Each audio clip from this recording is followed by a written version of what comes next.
Away, Rick. Welcome one, welcome all, everybody. How we all doing today? Welcome back to another United Adventure Company 5th edition campaign from our campaign Welcome Home. Hope all of you are doing well today. We are joined by our cast of misfit adventurers, as we like to call ourselves, or at least usually I call myself that. I don't know about them. I'm a misfit adventurer. Anyway, I'm going to turn it over. I'm going to go ahead and turn it over to Billy and let him give you a recap of where we left off. Take it away, Billy.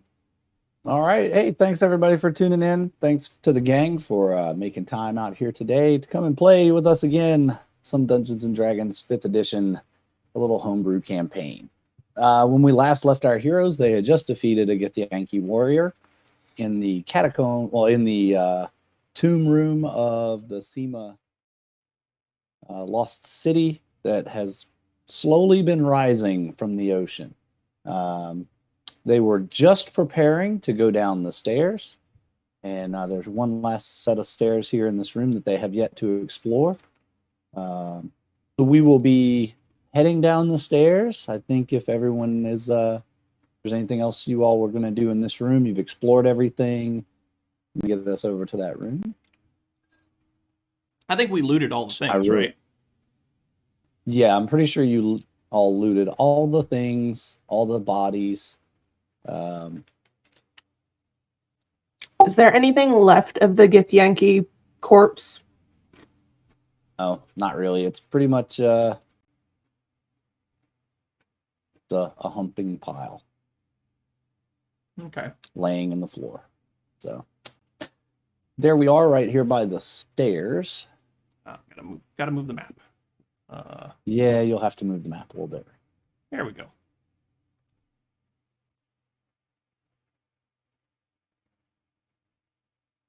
So you looted all this stuff. Remember, these were the where's my mouse? Can we see the whole room? These were trapped. We saw the whole room. Can we get rid of the fog for the rest of the room? Yeah, just a second. Cool, and for you all.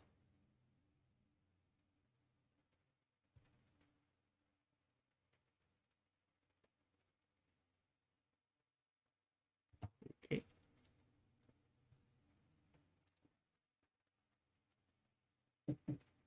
It's just one of those. There we go. Thingies. There we go. You should be able to see the whole room now. Yep.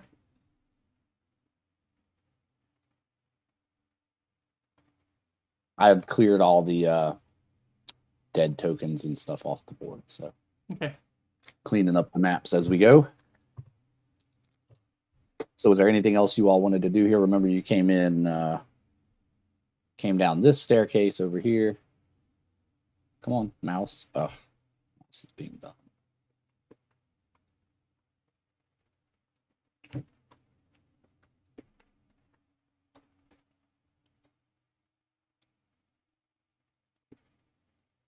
I can't think of anything Sorry, I need y'all. to do in this room.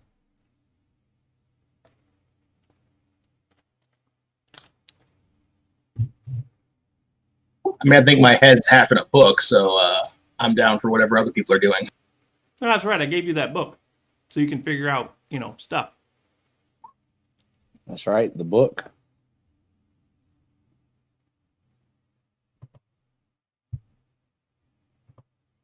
All right. If there was nothing more here, then I will take us down the stairs. Okay. And on to the next part of the story.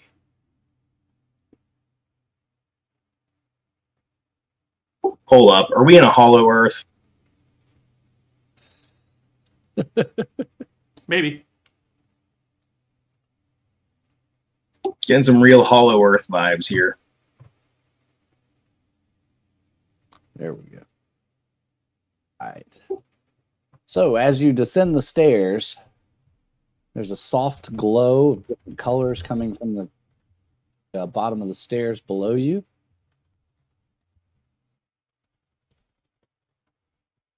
When you get down there, you notice that there are some crystal like coral that is glowing. In this room, as you're coming down the stairs, you notice the pressure in your head. Your head gets kind of stuffy. Your ears get a little stuffed up. That was as an you're kind accident. Kira saw something. That was an accident. I was trying to play with my sheet. So ignore it. Light it up. Okay, I'll let it slide this time. And as you go down, your ears get a little stuffy. You're kind of talking to each other, as you're conversing, going down the stairs, and it gets a little hard to hear each other. Hear each other. Suddenly, then when you swallow, a soft popping sound is heard in your ears, and everything is loud again and normal. You get to the bottom of the room. It's about a 30 by 50 room. Floor's covered in just a couple of inches of water, just enough to cover the tops of your shoes.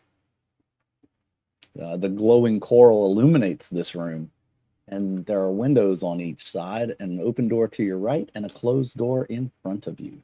Now, would I be correct in assuming that based on where we came in and how far down we've come, we would actually be below sea level now?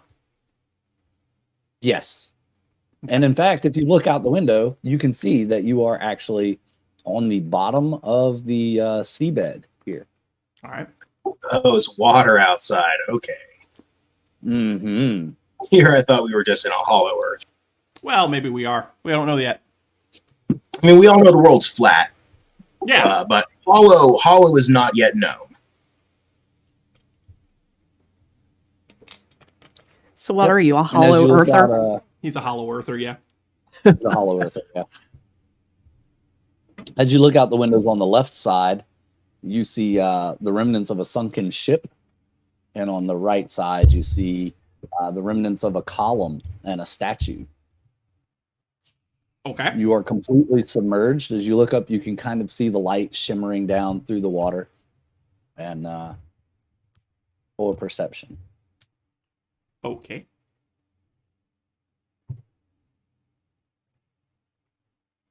Perception. Potato. Ooh. Well, somebody just wasn't paying attention. She's a bird. He's a bird underwater. Of course he's not paying attention. He's like, I don't want to be here. Exactly. Good point. Good point. Exactly. I mean, It's funny I'm a when the cat, dice and actually I'm a work. cat, and I did better. Yeah, but not by much. Not by much.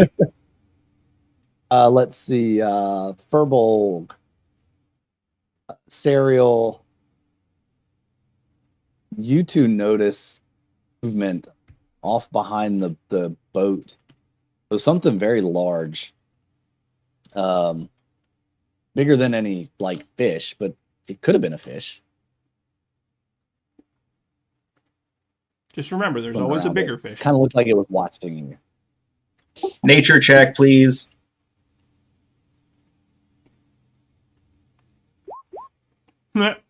Never mind. I got a 4 on my nature check. You are underwater. Can You I- know without a doubt, you are underwater. Can I use my Scion of the Deep and see if I can telepathically communicate with it? Yes, you can try that. But it doesn't seem to respond. Mm-hmm. Well, how about these plants? I would like to examine these plants that we find ourselves surrounded by. A Are there, seaweed, there's coral. It looks like standard ocean coral, but it is glowing. It's illuminating the room. And you said there's If I also like- crystals? No, the coral is kind of crystalline Oh, okay. I got you. Okay. in appearance. If I give the coral like the wiggle test, like could I break some of it off? I want to see you wiggle it just a little bit. Just a little bit as it moves. It doesn't wiggle. It's very stiff. And if That's what she you said. I mean, you can snap a chunk off if you want. I would like to snap a chunk off of each color. Mm-hmm. Eating a chunk of each color. Are you wearing gloves? No, I just have naturally thick, like, landscaper hands. It's true, you do have his hands. There's 1, 2, 3, 4, 5 pieces of coral.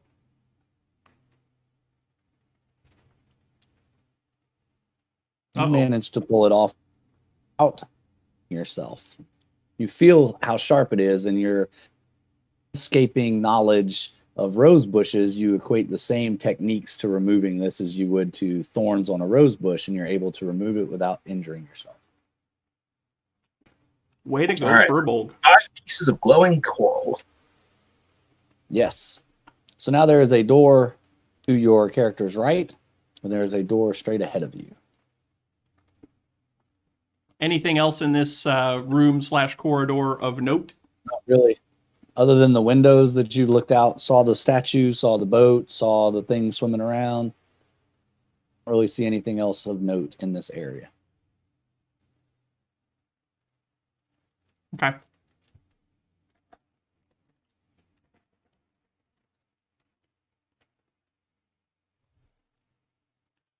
You said there's a door to our right. Oh, that's why it's not doing it, because I'm not on select. I would like to check that door for traps. That door is slightly ajar, actually. As you get close to it, you notice that it is open. Check for a bucket of water. I would like to check the door for a bucket of water. You don't see anything resembling any kind of mechanism that would be a trap. Okay. As you push the door open, there are Yep, I pushed the door open. 3 small pieces of coral in here, illuminating this corridor.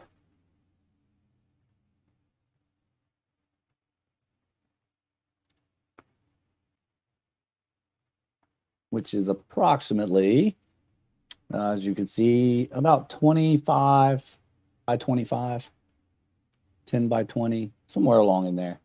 Okay. Aside from the pieces of coral, anything of note in this room? Nope. There is a door slightly ajar at the end of this hall as well. The far end. Well, I guess I will proceed to the other end of the hallway. All right. And as you peek inside, I'm following him. I hope As am I. inside this door, you don't find any traps. There's that soft glow of the coral light as well in this room. Okay. At the end of this room is a plate glass window.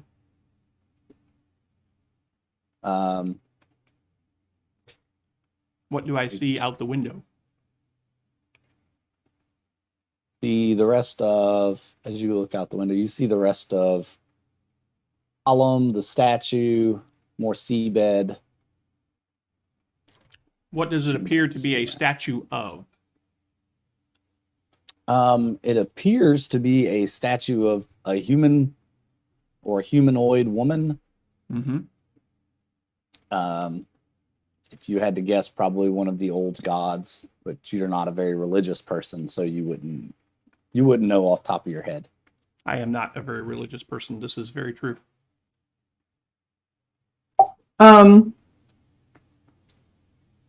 Would I know who it is?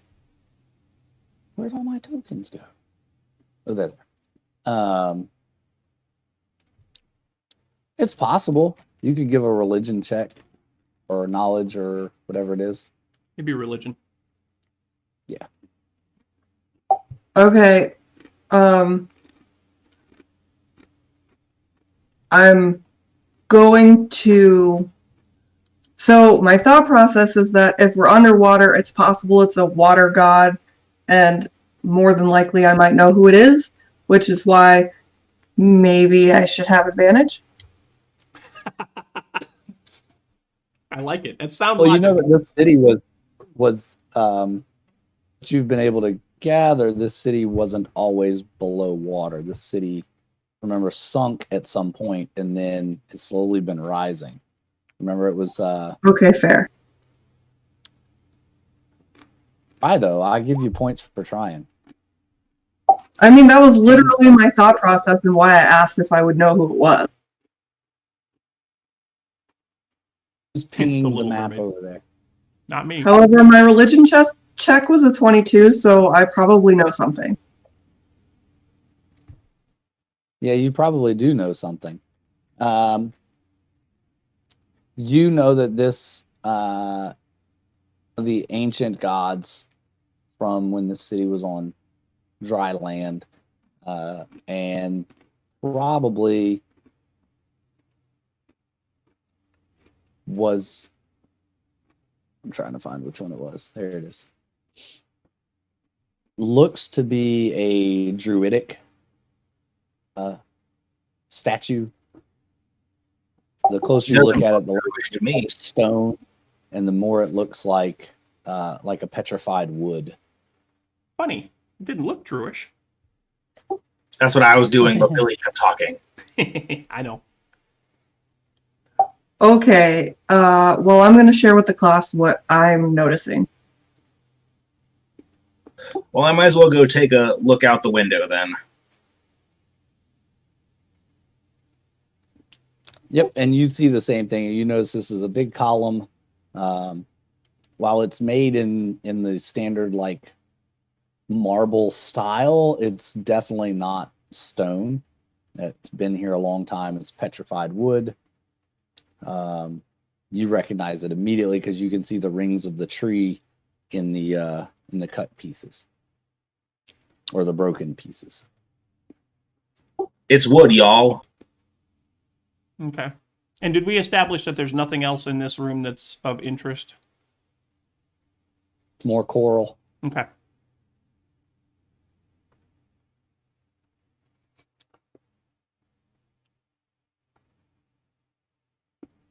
I'm going to ritual cast detect magic. Okay. So the coral glows. Obviously that's giving out some magical properties there from the coral. Nothing else around is glowing at the time. Okay. Okay, well, I'm going to let everybody know that this glowing coral is magic.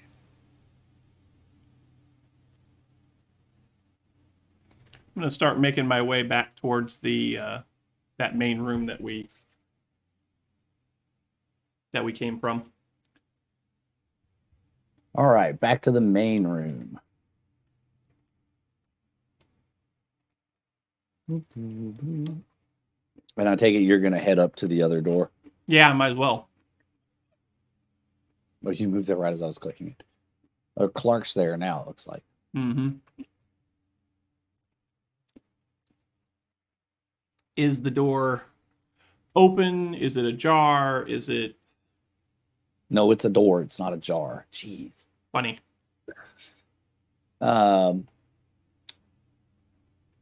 This door is closed, but it is not locked. In fact, there's not even a handle on it. You just push it open. Okay.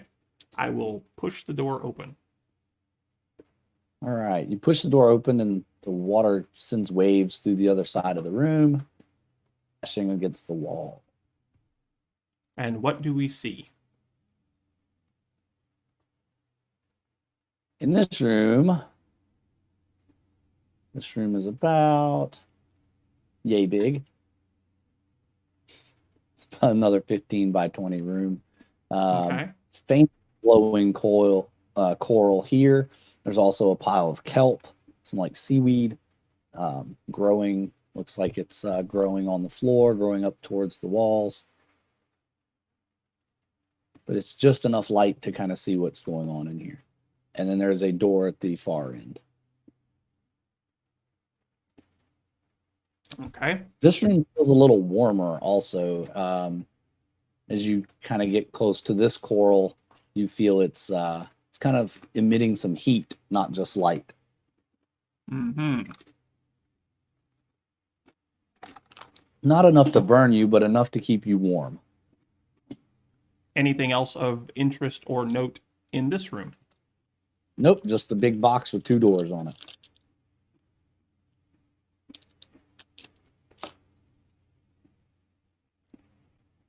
Well, and I guess we should probably take a look at the next door. Unless somebody else has something that they would like to do instead.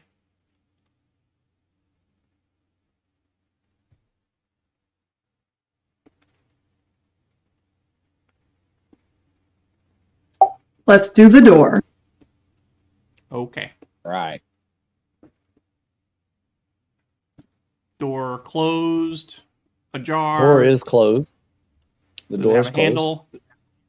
handle? Yes, this door has a handle. I will And check as you it. approach the door, make a perception check. Make a perception check. Okay. Mhm. Wow, my perception rolls suck. All right. Door is shut. There is a handle on it, and it is latched.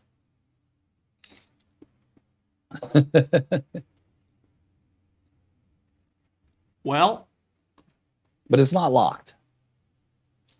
But it is latched. Stand aside. I'll open the door. okay. You gonna kick in the door there, Munchkiny one? Yeah. All right. Munchkin. All right. You kick open the door. And standing in the Dun-dun-dun. room, there are 5 humanoid creatures. Wait, what? The large coral, I have a really hard time saying that word today.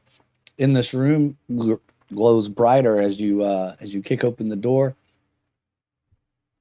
Before you can kind of take in all the surroundings of the room, you see 5 humanoid creatures in front of you.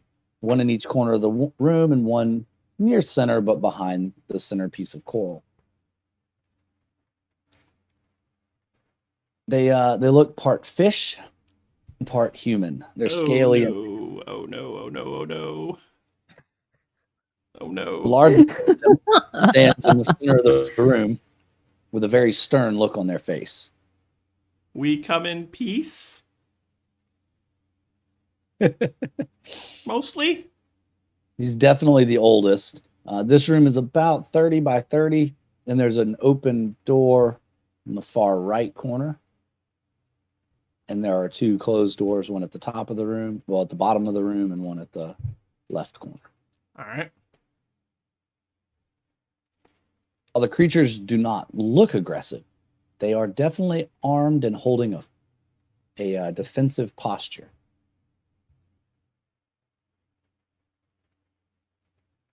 Oldest begins to speak. His words sound like someone blowing bubbles into a glass of water. Everyone can check their character sheets. If they have Aquan as a language, Nope. they can understand it. Don't even have to look for that one. Ooh. I think Serial may be the only one that can understand this language. I can. Awesome. To the rest of you, some of the words you can make out are like I and my, thee and us, just very common words because of your time spent around Serial growing up. You can kind of pick out some of these words. Serial, he says out loud, hoping everyone can understand, but only you do. Welcome to Sema, capital of the Merfolk. I am Markin, chief and protector of Sema. We don't get a lot of visitors often, so please forgive my soldier's stance. Bit untrusting of those from the land. Are you here to reclaim your fellow dirt walkers? I'm going to translate for everybody else. And also, What do you mean about the dirt walkers? Dirt walkers, people from the land. Are there some here that we need to reclaim? Well, if you're not aware of their existence, then they must not be with you. So, no worries. We'll take care of it the way we always do. We just happened to come across a few that were lost at sea and on their way here and tried to attack us. So, did what we do. And what would that be? I don't understand what you're saying. We but- defend. I'm translating through this whole thing because Yeah, I figured. I'm just gonna figure that you are. Also, he understands common, but he doesn't want to let that on.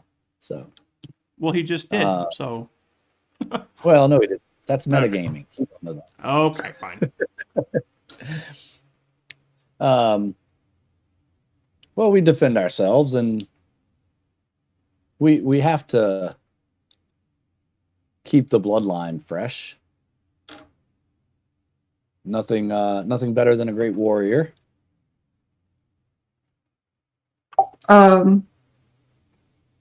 Absolutely. Warriors are to be celebrated. We have come on a mission to find some lost people, however. So if you would not mind, would you tell us about the people that you are holding? I guess I could do that. They're very strong humans. They were dressed for what appeared to be battle, although we're not aware of any wars going on anywhere. They were traveling, apparently, from what we've learned. They've been traveling on a detail. Their ship was attacked. Their leader was killed, and they washed up on our shores here. Somehow found their way down the stairs and managed to get into our space here. As soon as they saw us, they started attacking, which we don't want that. So we had to subdue them, and we have them held. Could we potentially see them? I don't suppose that would be a problem.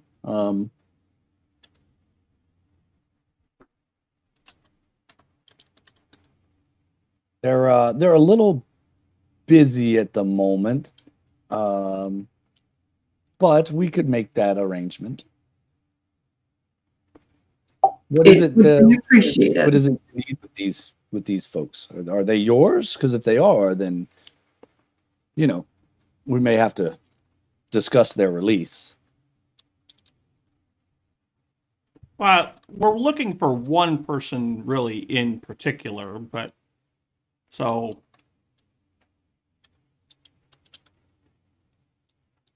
we have no idea. We don't who's know here or if they're not. ours until we see them. I understand.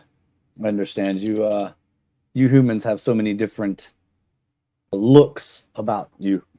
Well, not all of you are human anyway, so Yeah, not human. I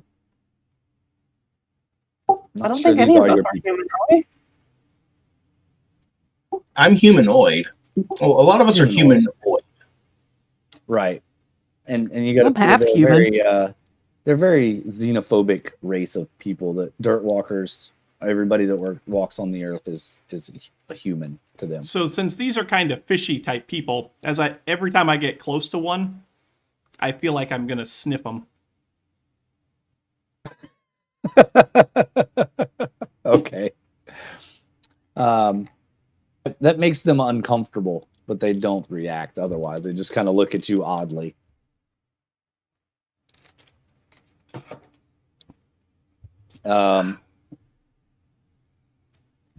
Answering something in the Discord as well. Let's see. These are not, just for the record, these are not little mermaids, merfolk. These look more warrior type of merfolk. These are bottom half man, top half fish. Correct. Think, How else are they walking around in a room that only has like 3 inches of water? Well, there you go.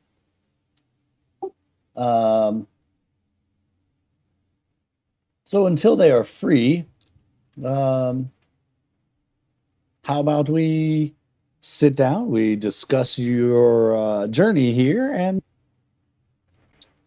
we can answer any questions you might have of us.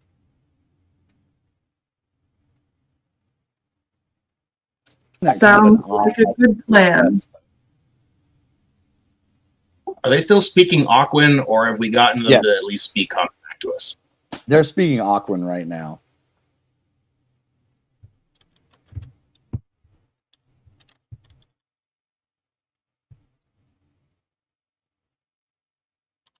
You know what? I'm going to go out on a limb here. All right, go for I'm it.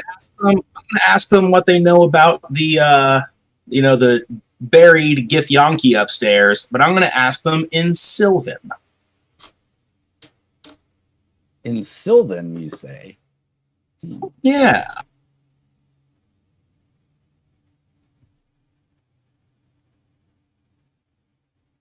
Sylvan. He looks over at you, kind of puzzled. And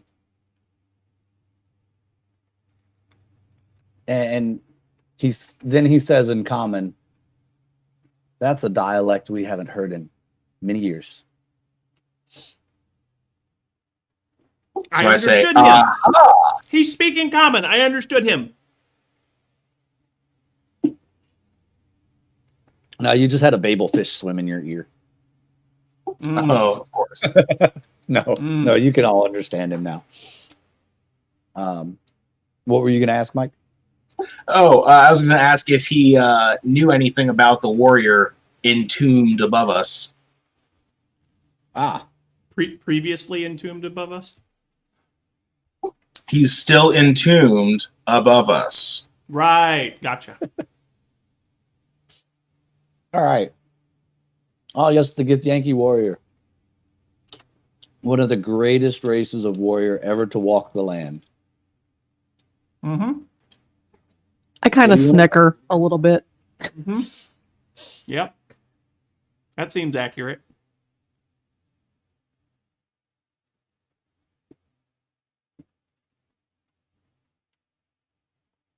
Well, that's pretty cool. That race rose up against the mind flayers hundreds of years ago, and ever since they won their freedom from the mind flayers, they have walked the earth. They've returned with fighting groups to rid the land of all mind flayer and flayer types. There's two factions of the Gith.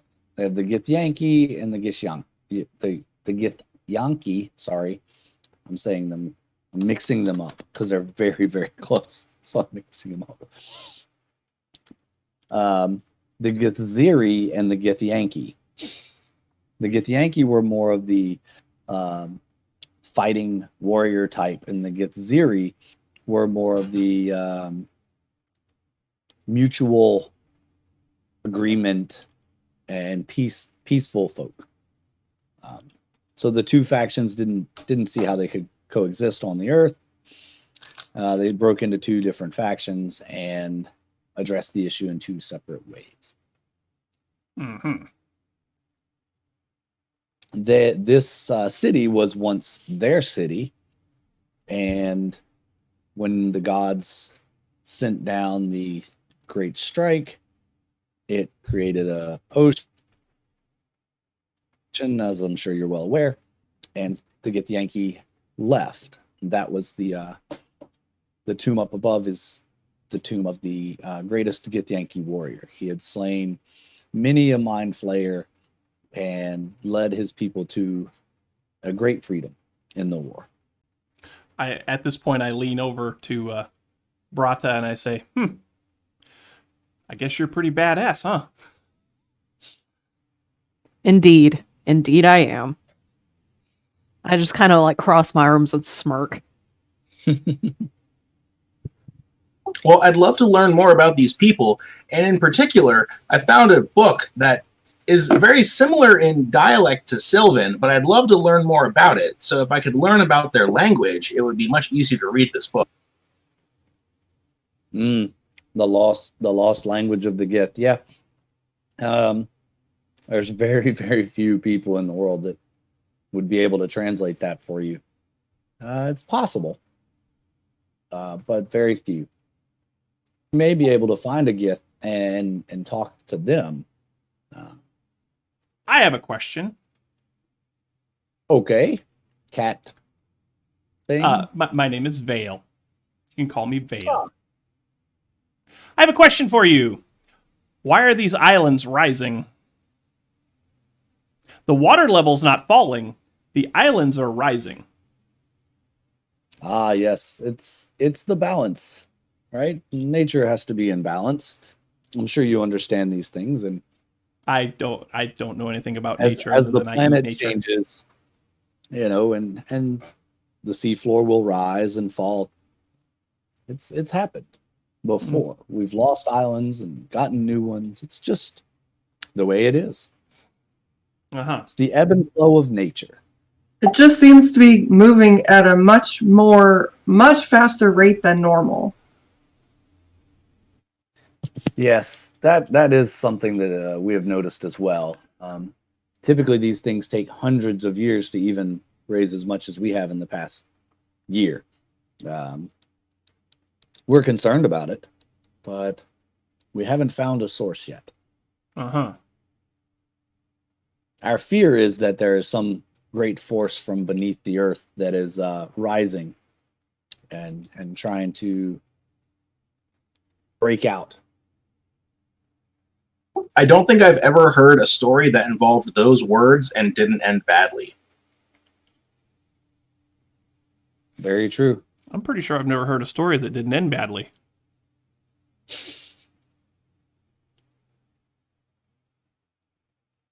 So you're all an odd group. How did you come together? I guess you tell him the story. Death and I know dismemberment. people jumping up. It's not wrong.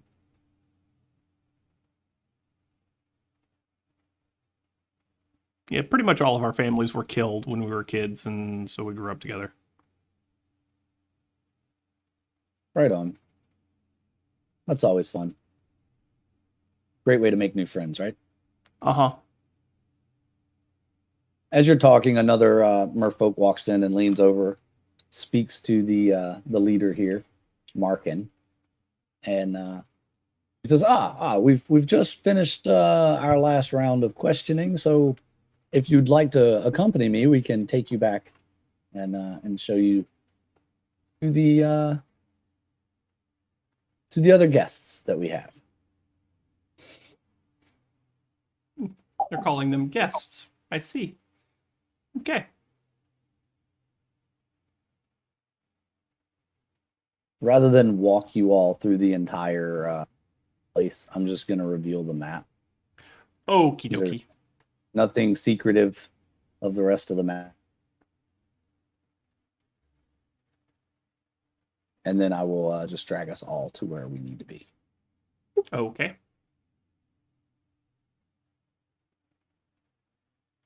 Wow, this is pretty impressive. Thanks. Made it on Dungeon Fog. Actually, I stole it from Dungeon Fog. Stole it from It's a community dungeonfog.com. available map. Yeah. What a drag.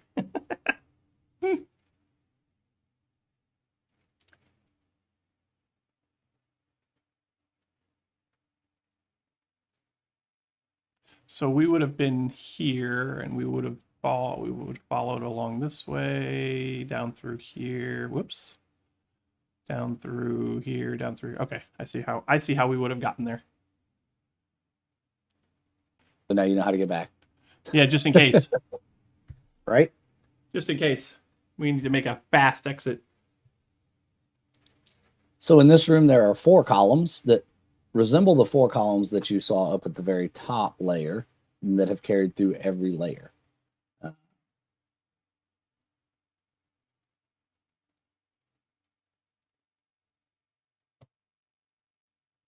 generic creature token. Generic creature. What the crap? Outside of the columns in this room, is there anything else worthy of noticing? There's lots of debris. There's lots of pile. Okay. Pillages. I don't know how to really describe it any other way. Okay. There's lots of crumbled rocks, broken boards, all that good jazz. Are not, however, any crystals in this room. It's darker and colder than any of the other rooms that you've been in. Okay.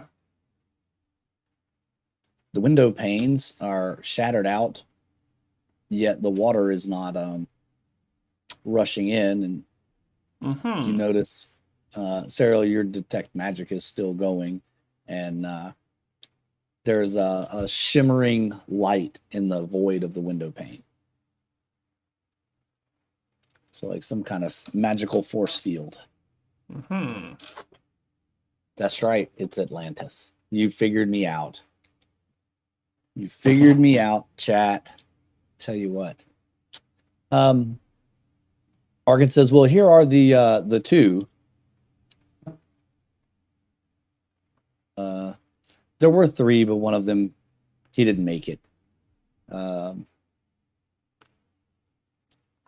Unfortunately, he didn't make the swim. Now, just 1 second. Sprita Studios, thank you for the raid and thank you for the host of our live stream. We appreciate it very much. Thank you. So, are these your dirt walking friends? Okay, so do we recognize any of the dirt walking people? We never met them to begin with. We have to ask them if they are who. This is very true. We don't. Well, would we have? Didn't we see like a picture, image, art drawing, something or other of the guy we're looking for? Didn't we see something like that at some? Yes, you did see. You were shown a picture, a drawing of Domik. Okay.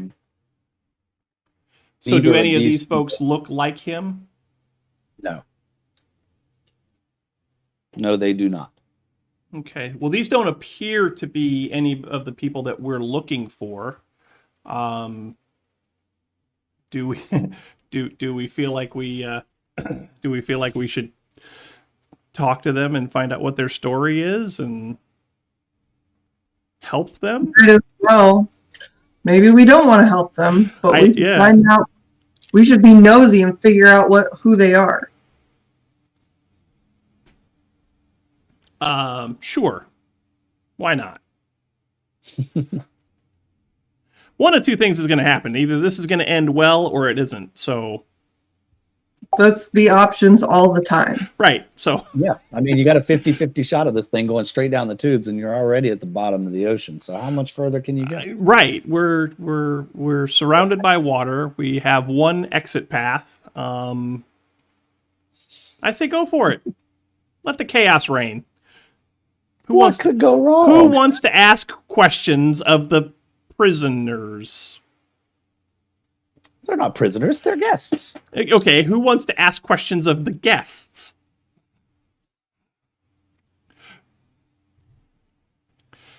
For those of you just joining us, this is what we're looking at. I'll pull the map back up. The windows are already broken. The windows are broken, but there is a magical force field holding the water back. Apparently. Yes. And seeing as how all the other creatures in the room are merfolk, probably wouldn't hurt them. All right. So here we are. Who wants to question the two? Over the table. Who do we want to be the guy in charge? I was just going to nominate Furbolg. He seems to have this way of talking to people. whoo boy, my -1 charisma is going to help. I feel so much better about this decision. You could let Mr. Fluffers just lick him. You know, there's some solid gaming logic in that. Dogs will lick everything. I mean, I'm That's- probably the highest charisma person. Do you want to handle it, or do you want me to handle it? What is my charisma? Good My cop, charisma's- bad cop. My charisma's okay. Furball, why don't you start? And if you get, I don't know, twisted, I'll help you. All right, then. Well, I guess I'll go over to the two dirt walkers, so they are called. Hi, who are you? He looks at you.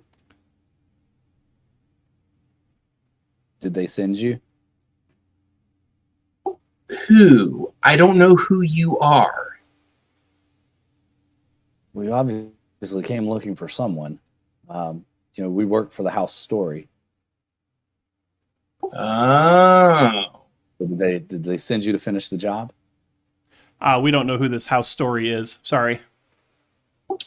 Well, let's not worry too much about the cat. He's having ocean sickness problems. Yes, we were sent. So where did you get in your goals before you wound up here? Wait. What do they mean finish the job, first of all? That's what I'm trying to figure out. Well, you're doing it way roundabout. No, wizard rule number 1, always act like you know what's going on. So yes, we were sent to assist with your endeavors, but we just recently left Karnengother, and where have you managed to position yourselves in the task? Well, only 2 left out of 8. 5 of us were killed on the boat. Only 3 survived. One of our comrades drowned on the way down. No thanks to these fish folk. Well, which boat did you end up on? We've heard of more than a few boats going down recently. We weren't far from here. A small boat. We were trying to make a hasty escape. Lord Dominic was gravely injured in an attack, and unfortunately, we weren't able to save him. So you ended up on the merchant boat with like the cocoa that got hijacked? No, we don't know anything about any cocoa hacking. Oh, we thought that a merchant boat would be really rowboat. No, We we were near a set of docks, and we found a small rowboat, and we were making a hasty escape, and Lord Dominic was gravely injured by an attack, and we couldn't save him on the way, and our pursuers jumped in a faster boat, and they began to overtake us.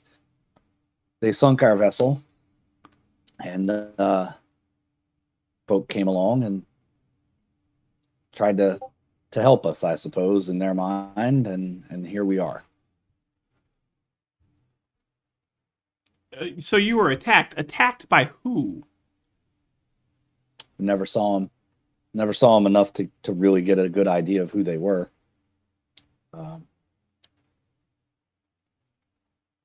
So last you They were saw, the quick. Lord was still alive. No, he died on the fishing vessel, or on the rowboat. I mean, as we were rowing out to sea, and he took a crossbow bolt.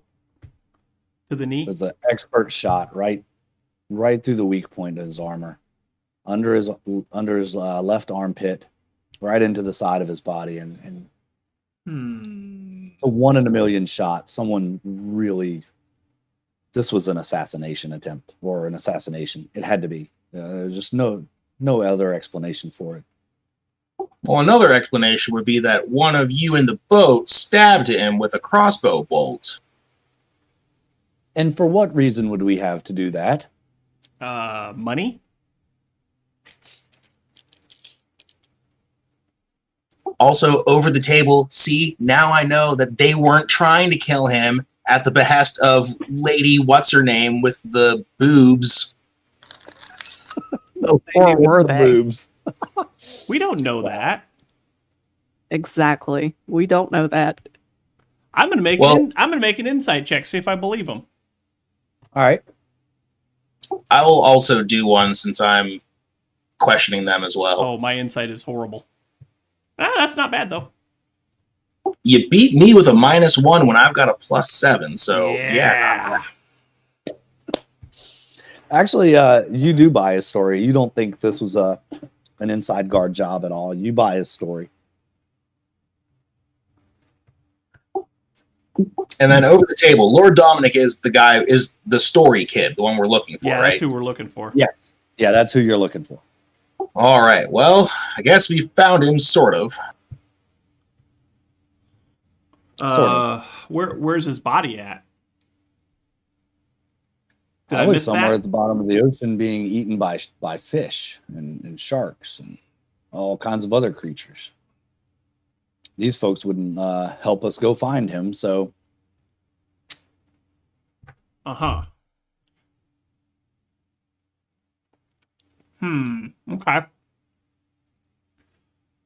So how did you?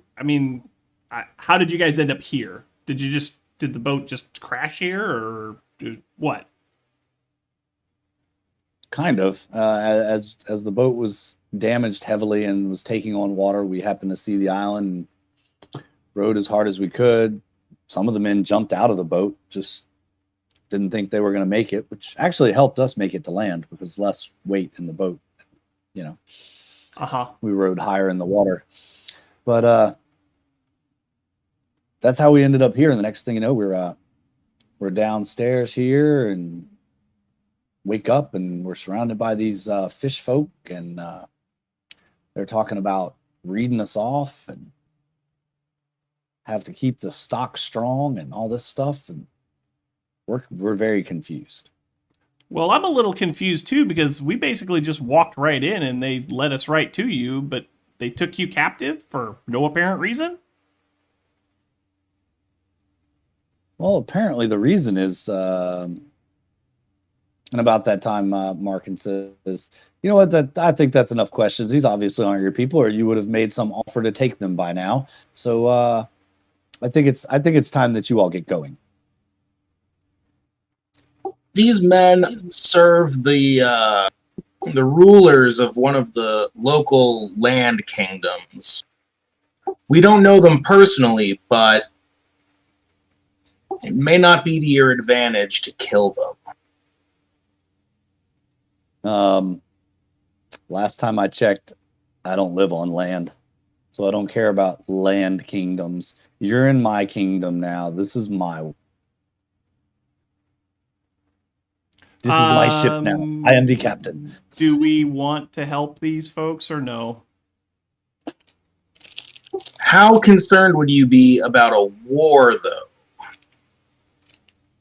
not worried about war. War for us means ships. We have no problem taking care of ships. You've obviously never encountered our people before.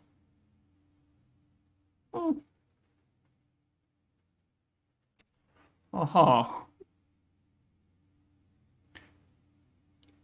Do we want to help these two?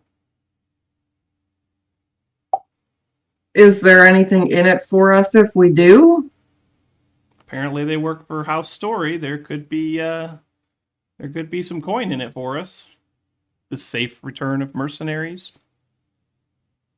There'd also be people who can essentially corroborate that Lord Dominic has died. Wait a minute. Did the number of mer people just double? Yep. Outside, you see many more merfolk, just kind of, for lack of a better term, appearing. As your concentration has been on these folks, folk are gathering outside. What would be your price to take these two away with us? Well, see, that's the problem. I can't let you have both of them. We need at least one. Our mating stock has gotten very slim, and we need at least one of them. Got it. Snoo rules all. So what's the price for one of them? Hmm. 150 gold pieces. 150 gold pieces for one. I'm not going to lie. We are not rich people. Well, that's the price. Do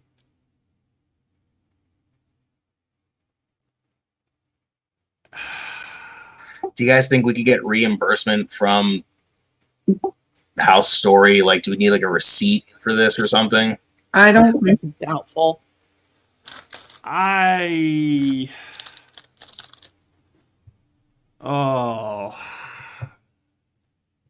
Yeah,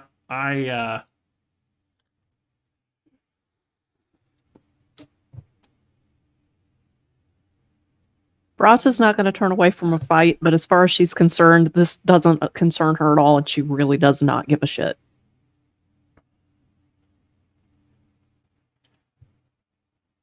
Like, why bother helping these guys?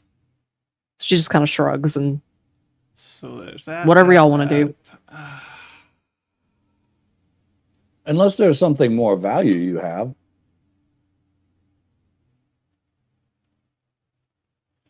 No. There's nothing more valuable.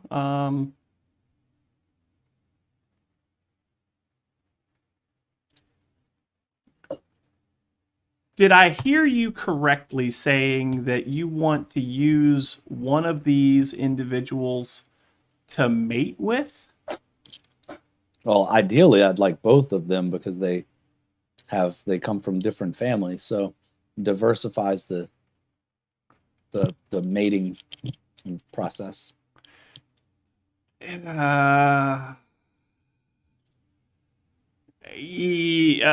one is the one that's talking right now? Which one's in charge? Markin, the one with the 45 hit point marker over him. I don't see hit point markers on any of the enemies. I see it on friendlies, but not on enemies. Okay. So this guy right here. All right. How many hit points he has? Yeah, I know how many hit points he has now. So yeah, we're just gonna go ahead and level our crossbow at him and take a shot at him. Who's we? That would be me. Can we like take can we like huddle up and can we like vote on this before that? No, I think we're all in. Too late. Why did you do it while I'm surrounded though? Now I have a question about that. Since this is a surprise attack, that gets advantage. Yes.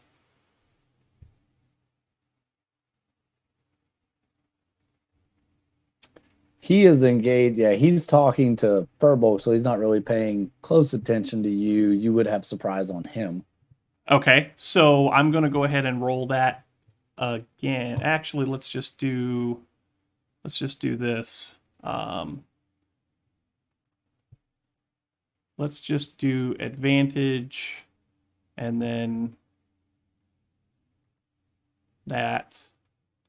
So that's a 21 or an 18 for 6 points of damage. And since it is a sneak attack, or since it is a surprise attack, it gets sneak attack damage. Which is another D6, right? 2d6. Oh, really? 2d6. Only 3? Yeah. Aww. 2d6, and you rolled a 3.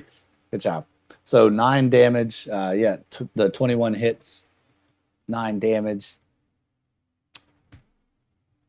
And he reels back and he looks at you like, well, that escalated quickly. And I get a second And he shot makes because a I'm signal. because I'm a crossbow master, so I get a second shot at him. Oh, But that I don't get advantage on that. I don't think so. Which one do we going to take? Are we going to take the first roll or second we'll roll? take the first die roll. All right, so that's We'll just take the another first 7 die. damage. Always take it's a total of 9, 16.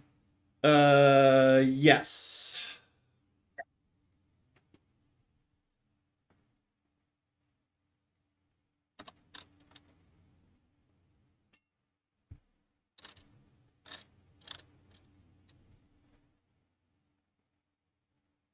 All right, trying to do this.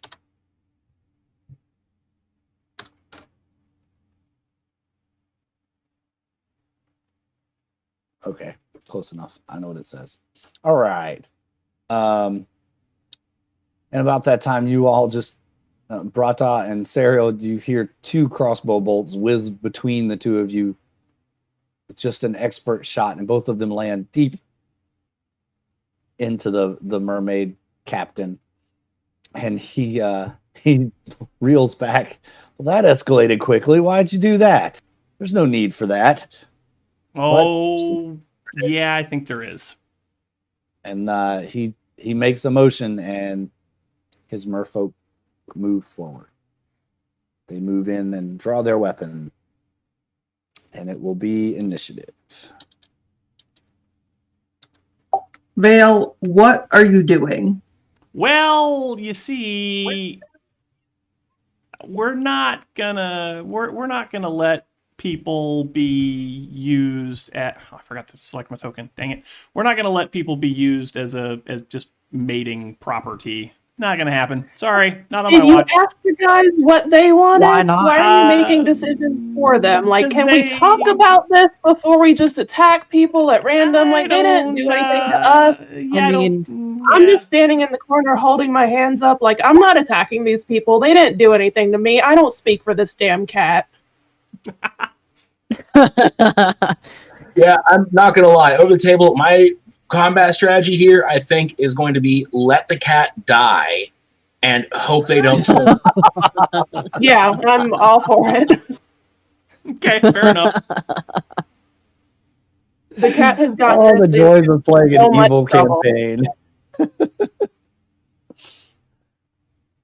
All right, so What do you expect out of a chaotic character? Them to do the right thing? Come on.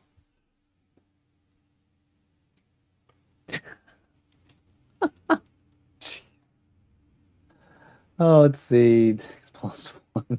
So, oh, let me move this over here. Ariel. Oh, my goodness. So I'm going to summon a tentacle next to Vale and just like smack him with it. Ow! No PvP.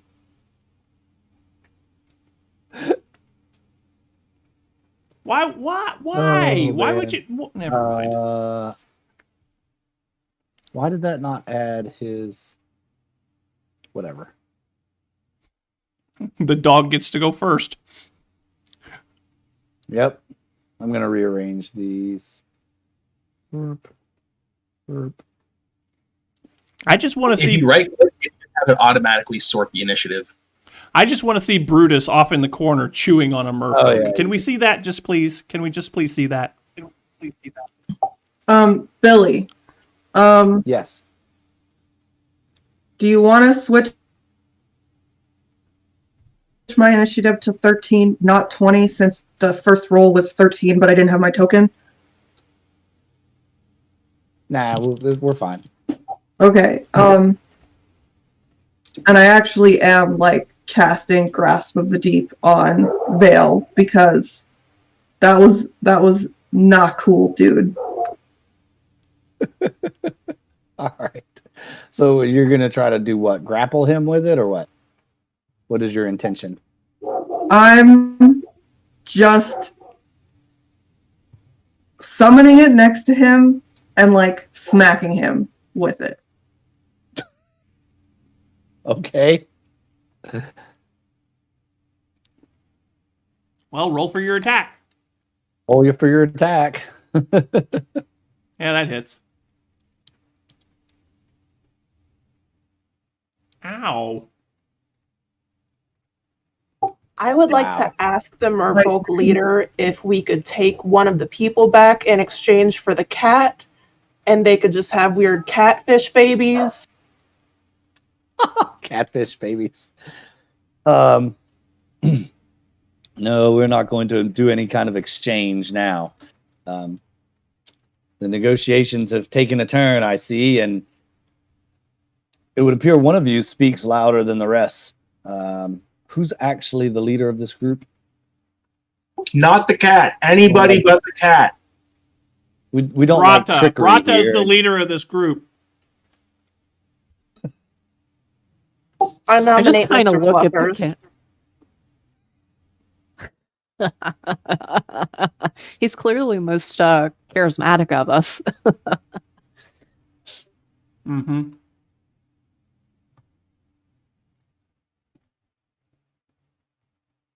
Yeah, when you said Barata's the leader, I just kind of shrug and like give you a strange look.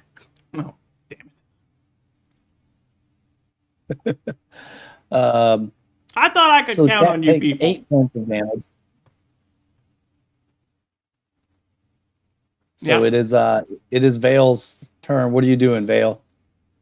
Are you going to continue your assault, or? I mean, I guess I'm gonna. Well, no, it's not my turn. Yeah, it is. I guess I'm gonna shoot him again. So, whoops.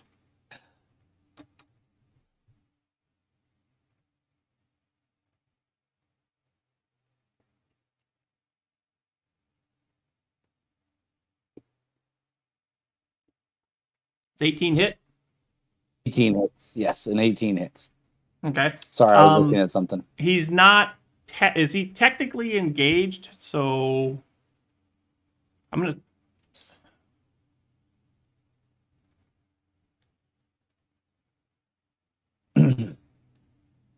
And also, are the 2 prisoners on our side? Guess I should have asked that before, huh?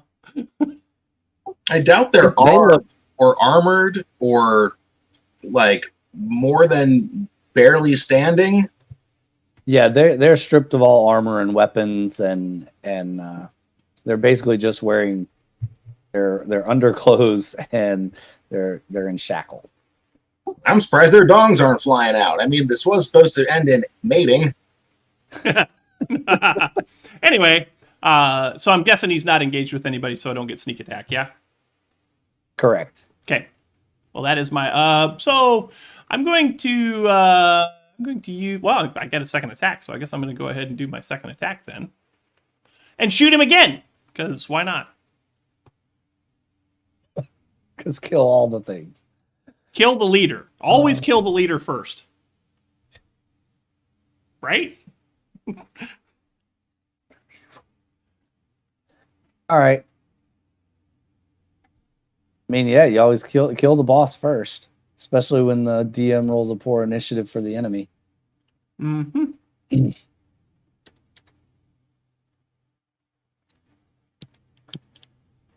All right.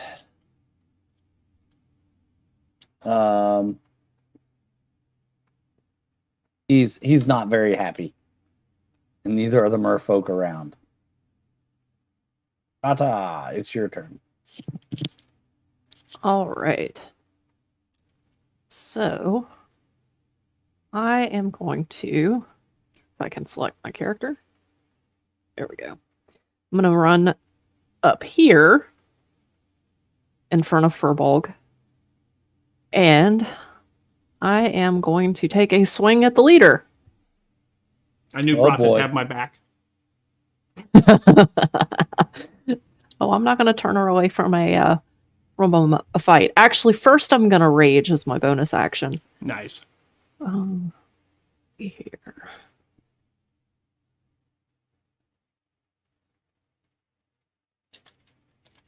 Rage on your bonus action.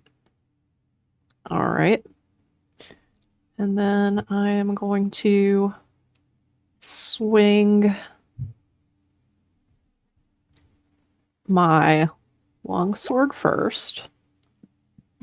Does that hit?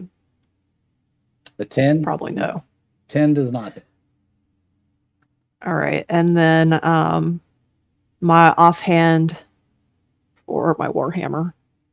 Ooh, Your offhanded attack was twice as good as your main hand attack. That's awesome. yep. All right, so that is 5 plus my rage, which is 3. It looks like that doesn't seem right. Isn't is rage a D6? It's a set amount of damage. No, it's Oh, okay. +2. Plus 2. So it'll be 7. Yeah. 7. 7 total. Okay. Mhm. Alrighty.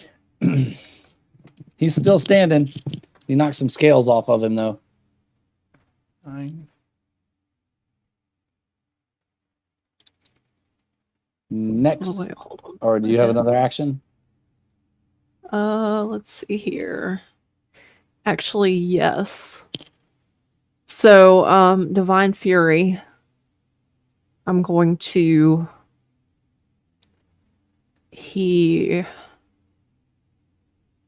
sure weapon attack. So extra damage, 1d6 plus half barbarian level. So that's an extra 4 damage. Cool. Okie dokie. Yep. He's not looking so hot. All right. That's it. Furball, it's your turn. Are they tuna or herring?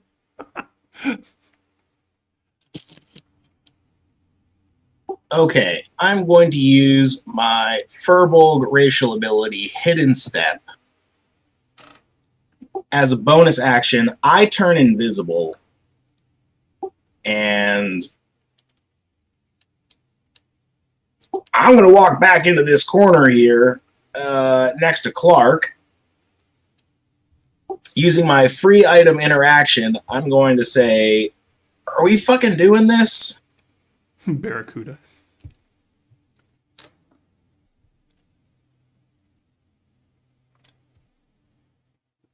Clark? Oh, I'm not doing anything. I'm not attacking these people. They've done nothing to me.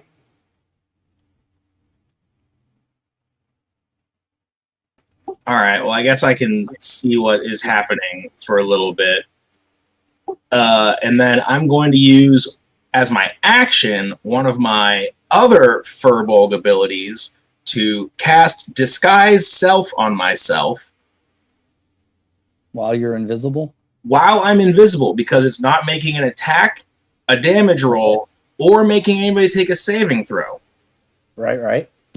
How tall are these mer people? They're standard medium humanoid height. So 6-ish foot? Or thereabout, yeah. Cool, because the specific Furbolg Disguise Self, I can appear up to 3 feet shorter. I am going to disguise myself as a merfolk. Okay. While you're invisible, you're a merfolk. And that's the end of my turn. I will cease to be invisible when my next turn starts. Beginning of your next turn. Correctamundo. Next is Clark. Clark, what are you doing? I'm just holding action. I'm not doing anything. So you're not going to intervene with Vale or with the merfolk. Okay. The merfolk, the two that are kind of behind Clark, Furbolg, and Mr. Fluffers, they see that those three have kind of made a defensive, or not defensive, but a neutral move and resigned from attacking. But they still they turn rank and step into this hallway to kind of block the exit. This merfolk moves from the window and is going to come right here next to Vale. And these other two merfolk are going to come to the rear flank of Brata.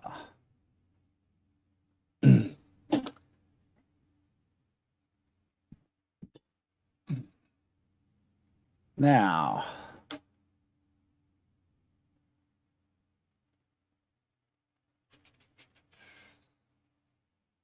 Markin,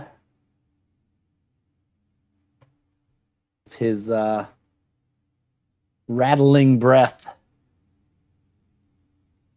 he tells you that the merfolk shall seek revenge, and you shall not leave this sacred ground alive. And should any of you happen to make it out by some chance, anytime you're on the ocean, you will be hunted, and all merfolk will have their eyes for you. As he takes out the spear he's holding in his hand and stabs at you, since you're right there, Brata. And it's he gets +2 to hit, +2.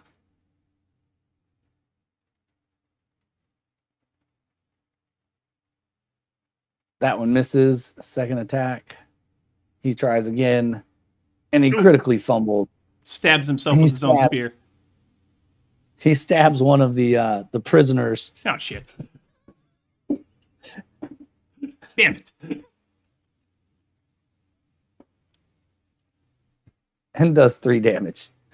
Now his spear is lodged in one of the prisoners. The one to this guy. The other merfolk that have started making their moves. Rata, this one first. Well, their attack. They too get 2 spear attacks. First one misses. Second one, 16. I think that misses you. Hits. 16 hits. It hits. Oh, all right, all right. Mm-hmm. Good for me. We're lightly armored. Mm-hmm. All right, and no pluses. Damage. Simple spear attack. Attacks you for 2 damage. Next guy Raging, so it's halved, right? How much is? Yeah, it's halved. is halved. So 4 misses. And does a 13 hit? I don't think a 13.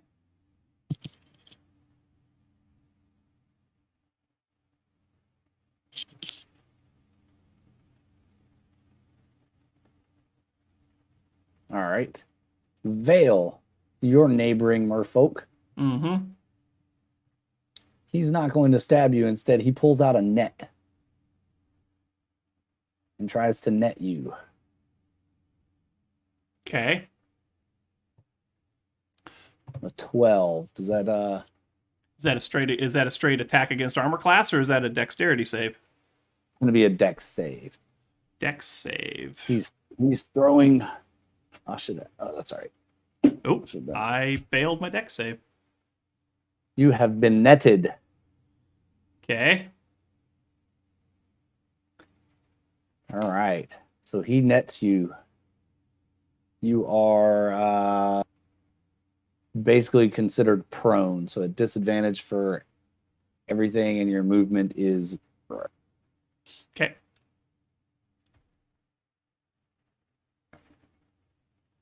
All right. That's 1, 2. These guys defended. Attack. He's still alive. All right. I think we're at the top of the round. Mr. Fluffers.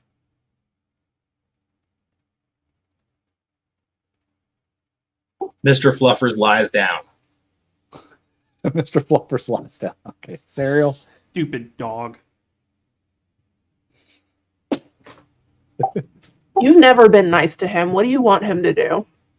I want him to eat a fish person. That's what I want him to do.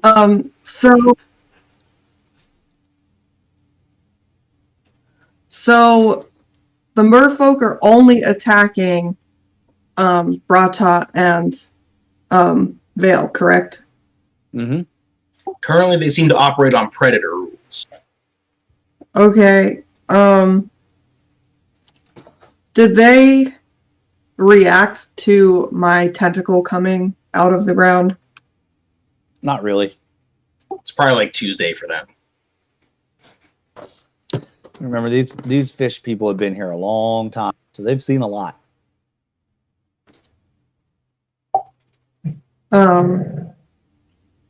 Okay. I'm going to whatchamacallit, address the leader and say, okay, you've got him netted. He's the problem here. Can we just go and you can have him in his net and we'll go on our merry way? Is that cool? You would abandon your companion to save your own life. He tried to. I tried to set somebody free that was being held hostage. I thought we were better than this. You Dude, who have you been tried marking? to attack people without consulting the rest of us. So you brought this on yourself. So you would have just let them have them. We're negotiating to get them out. They weren't gonna give us them, and you know it. I was just going to leave them. Yeah, I mean, they don't have any value to me. I don't need them. They don't have any value, even though they're coming from the same person that we're working for. But they're not the person we're looking for. They're not the actual person we're looking for. They're not. The actual person that we're looking for is dead, and the only ones that know that are them. And us now. But we have no proof. If we take them But do back with they? us, then we have proof. Okay, leader dude. Can we go free, or are you gonna just attack us?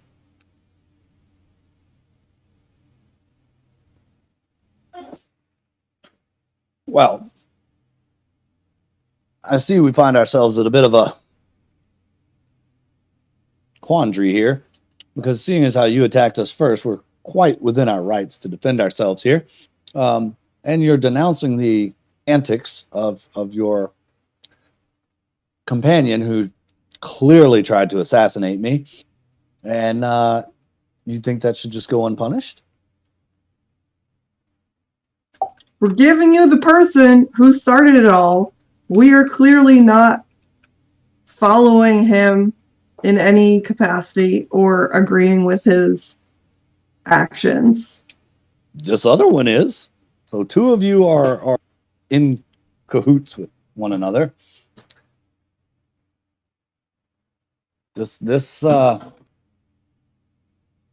whatever this creature is in front of me has also caused me great damage.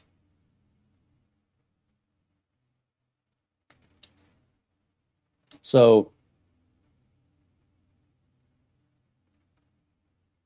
the way I see it is that the dog and the three of you that did not attack us, we could let you go. We could. And we could keep the other two. And we'll see what would happen. Perhaps we just allow you three to kill them. And we'll call it square.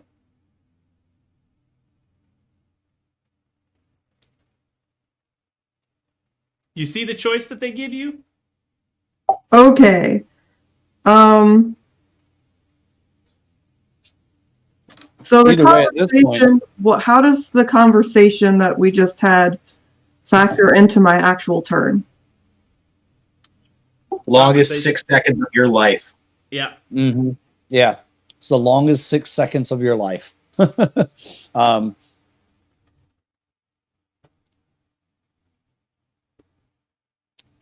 I said that the conversation is your action.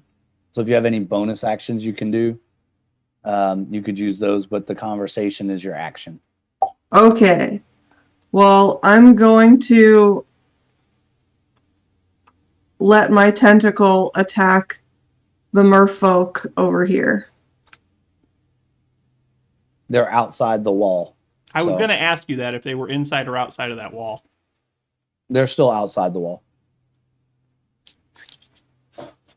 So can you move? Can your tentacle move through walls, or does it just kind of sprout up wherever you want it to?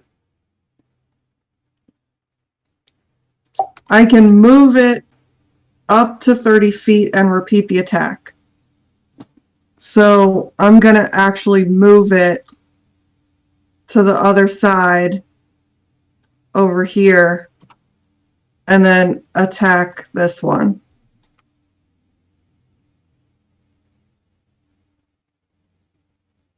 Okay.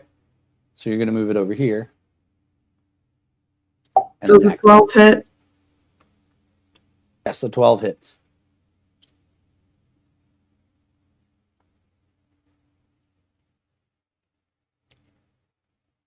For 1 damage. Dang it. Right. It's lightning damage, if it helps. Ooh.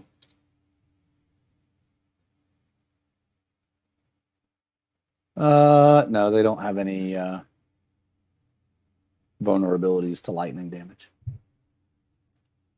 All right. Vale, you doing anything in your net? So I have a choice to make. If I wanted to try and get out of the net, what would I have to do? There's 2 ways you could try to get out of it. Okay. You could try to cut your way out of it.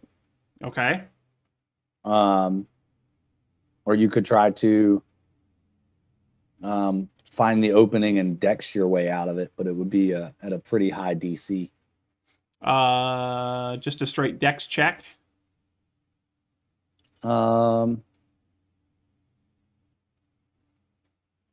mean, in this case, it wouldn't be a saving throw, right?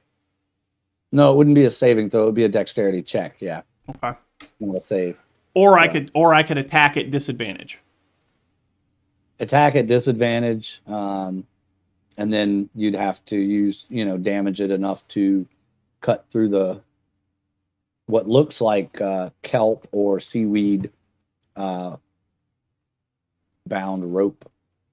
All right. Let's see if I can get out.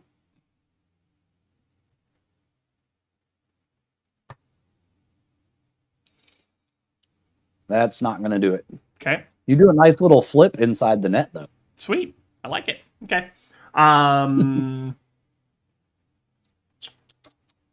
Okay, we'll call it. We'll call that my turn. All right. Brata? Kick his All ass, right, Brata. so I don't think I have to ask, but go ahead. oh yeah, yep. So I'm going to attack. Ah. Ugh. And Almost the exact same roll as last time. yeah. Okay, so that's 6 plus rage plus divine fury, which is necrotic damage, by the way. You kill him. Yes. He goes down. So, as a bonus action, I'm just gonna put my hands up just to kind of show that I'm ready to put my weapons down. If the rest of them want to stand down, Kind of like that. You want a piece of me kind of move. Is that what you're... Mm-hmm. Okay. You Yeah, can either put your weapons down and walk You away. can attack. Exactly. You can Or put you your can end weapons up like down and this walk guy. away, or I can kill you too. Exactly. Intimidation. Oh, please Okay. intimidate the fuck out of them. Damn it. Oh no. Damn it. Like I just killed their leader and They're like, "Well, like whatever." made quick work of him. And they're like, oh, you know what? You're not all that impressive. Like, what even is I that? just look at you like, what? We Like, do what not are you even understand doing? that. Okay. Meanwhile, in the back of Brata's head, she's going, I killed the greatest warrior that the Geth have ever known. I killed this guy, and nobody fucking cares. Yeah, basically. As he just explodes, behind her, and she's like, "Because cool orcs don't look at explosions." Furball, gets your turn.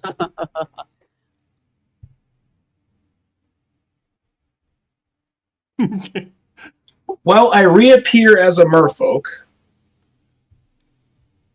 Yes, you do.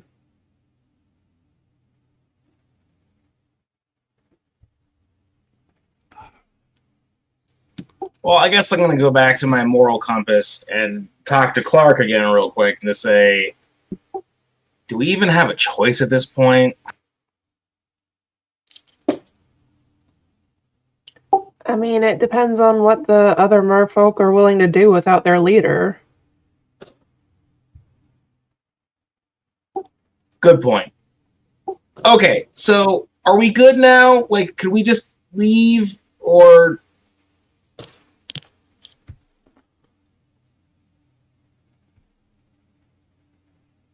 They all just kind of look at each other. They don't really know what to do.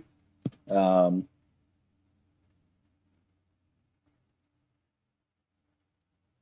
then one of them, the one standing back here by the doorway here, he kind of speaks up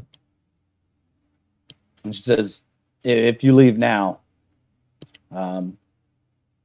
we can ask that there not be a curse laid upon you, but there are no promises." You can ask if there's not going to be a curse lifted or laid upon us? Come on. You've slain a merfolk. Yep. You've slain a merman. And ready to slay even more. So with that comes a price. He was killed in cold blood without provocation, and thereby you have injured the entire race of merfolk, and we shall always hunt you should you ever be on the sea. What if we stabilize him before we go? Is that an option? What kind of sick people are you going to kill people just to bring them back to life? We've fought entire wars with people to stop that from happening. We did not kill them. These two idiots did. I can bring him back to life despite not having killed him in the first place.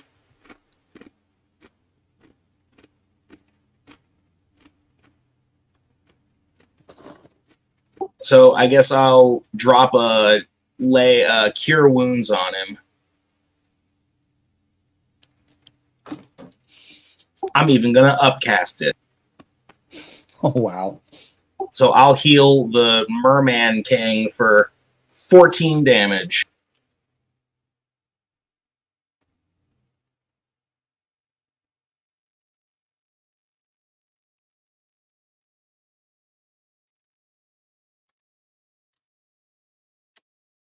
He gasps back to life.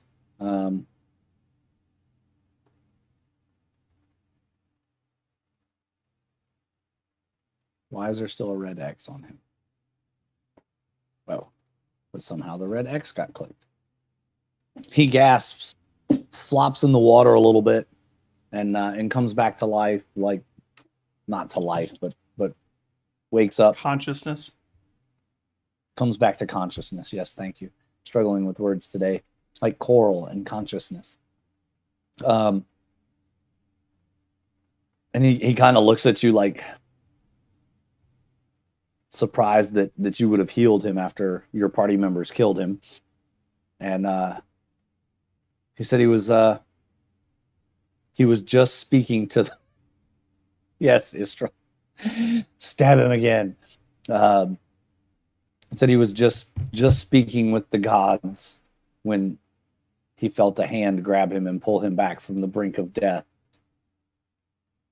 and that they were prepared to release their vengeance upon this group of people. So he is grateful that you have brought him back from the brink of Merfolk Valhalla, for lack of a better term. You hear splashing, doors slamming, and you can only imagine that it's more merfolk running this way. As my free object interaction, I would like to hand him 5 good berries. Yes, his god is a goldfish that lives in the bottom of a platform's shoe. And if you get that reference, I'll give you a lolly. Well, I didn't get it. Would So the you- 5 would the good leader like berries. my berries?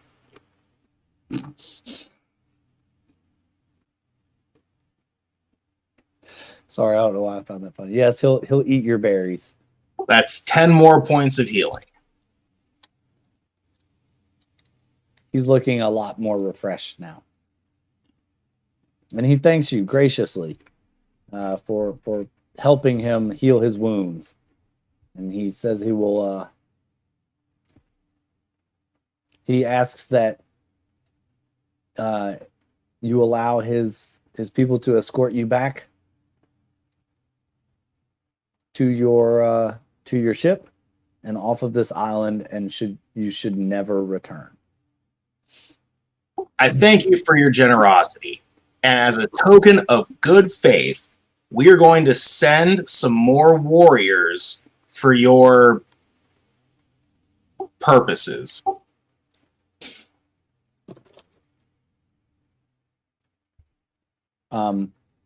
Over the table, we're just going to send like convicted murderers and shit. Like, this is going to be like the Hammurabi's code for all the worst criminals in Karn and Gother. Instead of an eye for an eye, it's a death for a fish in your butt, I guess. Okay. He said, but these 2 have to stay. Can't take them with you. The original 2? Yeah. Good. Yeah. Take those guys. Have fun. Not too much fun.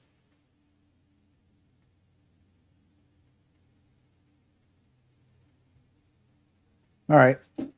So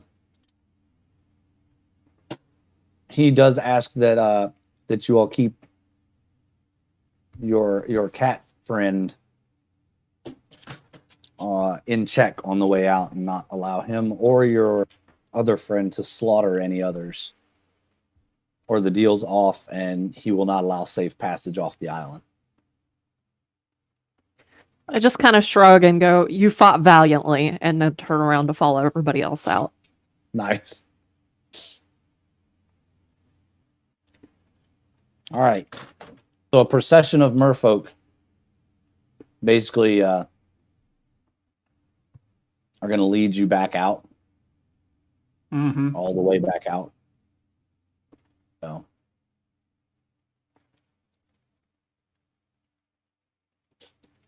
you in this group. And let's see. Get you in the group.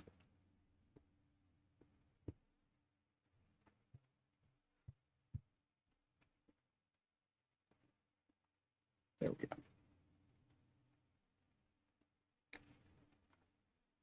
And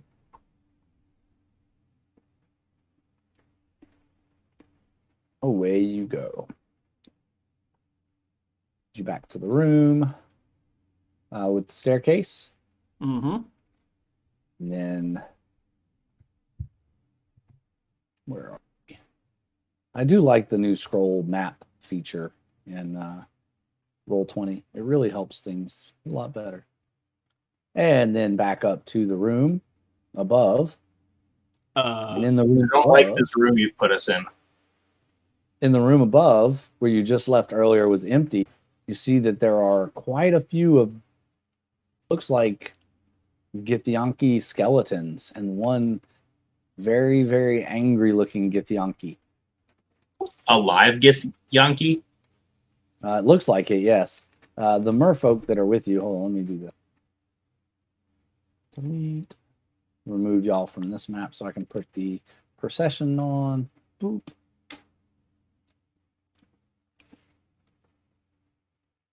The merfolk look at the Githyanki and just raise their hand like, nope, they're with us. And they just watch. I don't know why y'all are so small here. Probably because I copied you off the other map. The skeletons just watch as you head out. Head up the stairs, all the way back out to the islands.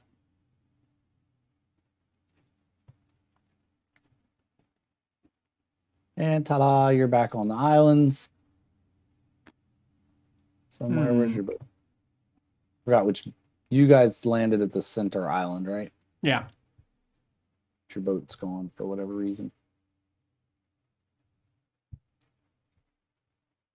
Boop. There we go. Okay. They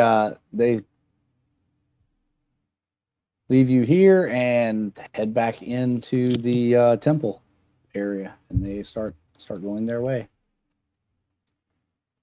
The last one to leave looks back and gives you a stern, warning kind of look. You know immediately that they mean don't ever return. The whole time I'm eyeing him with my hand on my crossbow. I ain't afraid All right, of you, so- punk ass bitch. What do you guys want to do from here? Your boat is there. It's just, I don't know what happened to it. It's disappeared off the map for whatever reason. I turn to Vale and I say, what have we learned today? What have we learned today? I've learned that y'all are spineless. That's what we learned today. Vale, I could have killed every single person in that room. Do you know what's not a great thing to bring upon you? A curse that if you're ever in the water and a merfolk finds you, he'll attack you. There's a lot of water in the world. Yeah, there Our is. warlock's patron is part of the water, like, whatchamacallits, pantheon. Okay. He doesn't care. Let's just move on. I'm assuming we can't go to the other islands, right?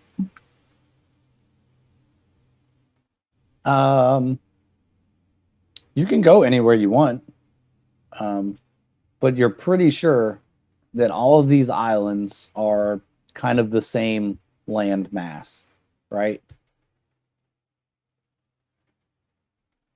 You're pretty sure they're all connected below ground, that all of these are part of the same ultimate larger land mass.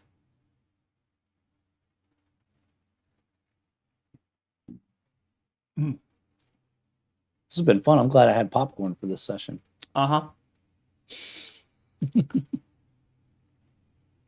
Well, I guess we better pile back on the boat. Where are we going to go now? We know the guy we're looking for is dead, so what do you want to do now? Well, I guess we have to go back to Karnengother.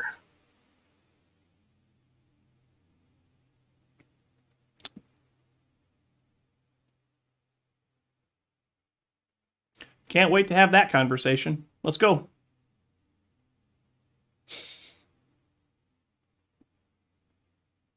What are the other things we're supposed to do? That was it. We were supposed to find the guy. Our overwhelming, like, big mission is to get information on the Order of the Sacred Grove.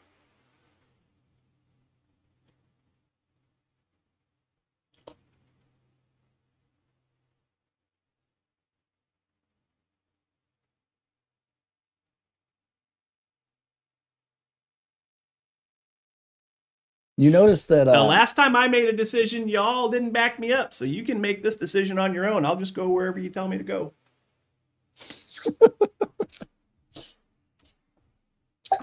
He's gonna pout for the rest of forever, isn't he? Maybe one day he'll learn that this is a team effort. Uh-huh. Pouty Team, cat is pouty. a team effort. Yep.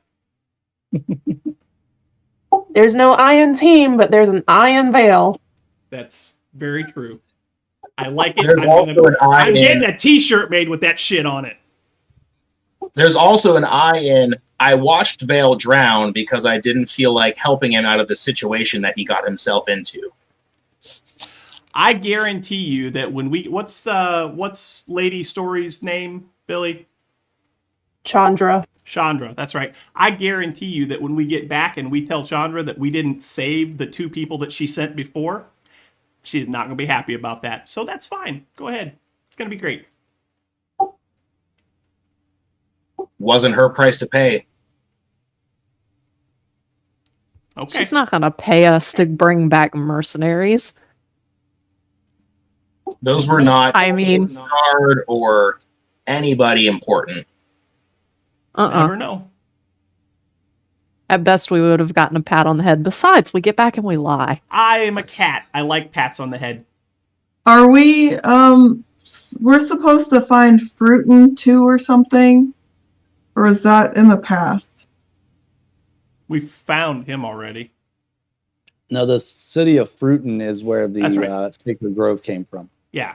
Yeah. So we have to go there to get information about the Sacred Grove, possibly, which we were going to do on our way to find what's his Is it a shorter trip to go to Fruitin, or is it a shorter trip to go back to the city we were just in? It's faster to go back to where you came from. Yep. And as y'all are kind of walking around, talking through all this, you notice there is no crashed boat on this island. There's no rowboat. There's no nothing on this island that those soldiers would have been in. They told you that they made it here, their boat. It's not here. Are the other islands close enough that we can like see that there aren't any rowboats anywhere around? Oh, yeah. You know, I'm talking like 25, 50 feet across these little Okay. channels. So in reality, this is all the same island, but because of the like elevations, there's just like sort of channels. Okay. Bingo. Bingo. Are there any sea creatures that I can ask questions to? Probably. I'm going to see if any of the sea creatures know anything about the ship or the people on these islands.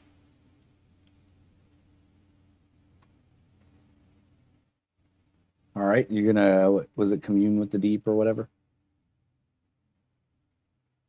Is that a What? that's a racial ability, correct?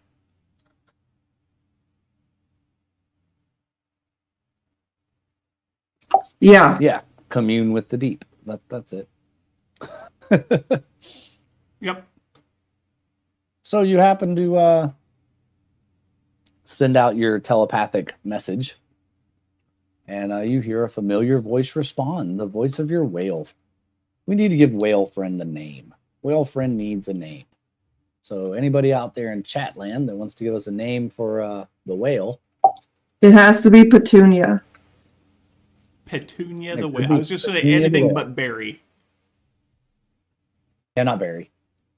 Oh, that would have been a good one, though. Yeah, Barry's a good whale name, but you know, It's already been Sorry. used by somebody, so. I feel like I'm missing something here. So am I. Yeah, It's a I don't man get it. thing. Flip flop. Yeah. Petunia flip flop. There we go. We can name the whale Petunia flip flop. You know why I picked Petunia, though, right? Nope, have no clue. In Hitchhiker's Guide, the whale and the Petunia fall from the... That's right. Mm-hmm. Yep. Hitchhiker's Guide, yeah. Yep. So the Barry the whale was on Manshore. It was one of the whales' Manshores. Yep. One of their campaigns. The Gnome campaign, actually. Mm-hmm. So you hear the voice of your long lost whale friend in the pot plant thinking, oh, what? Wait, what? I'm confused now. The potted plant. Oh, yes, I remember the potted plant The potted plant. from the last campaign. Mm-hmm. So you hear the voice of Petunia the whale. Hello, lost friend. How are you?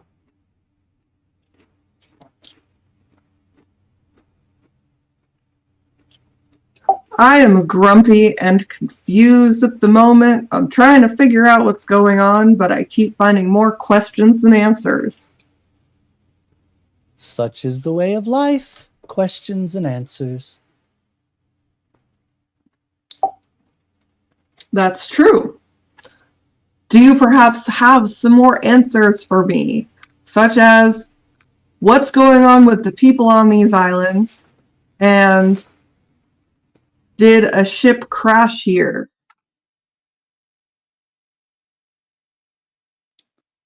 Where to start? Where to start? So, the people of Sema, hundreds of years ago, were sunken, as I'm sure you are now well aware.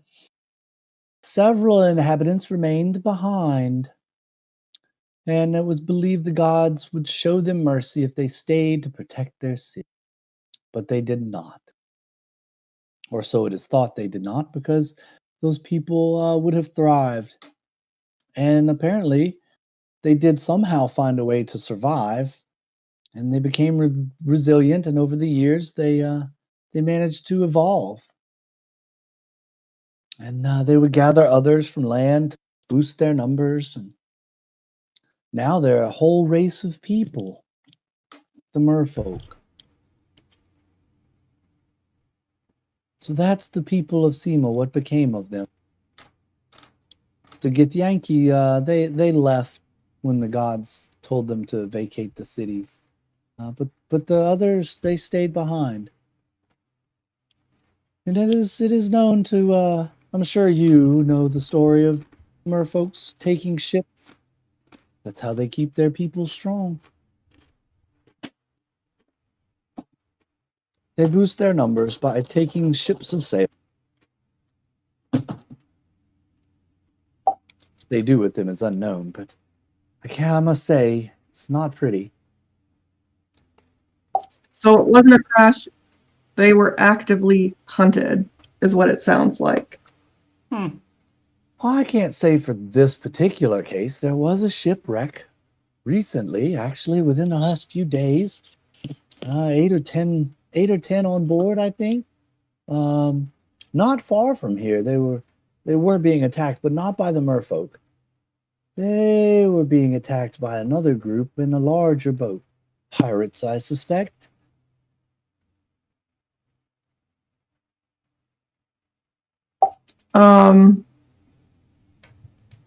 I feel like there's something else I want to ask and I'm blanking. Oh, do you know anything about a curse on anyone who attacks merfolk? Oh, yes, there's always been the legend of the merfolk curse.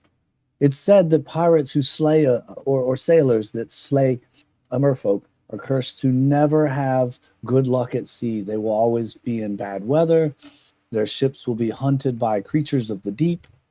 And it's been known to happen to a few over that they have had mysterious, unprecedented events occur around them. So it's real, is what you're saying. It would appear that the curse of the merfolk is real, yes. So I'm going to relay everything to the rest of my party and see what they have to say.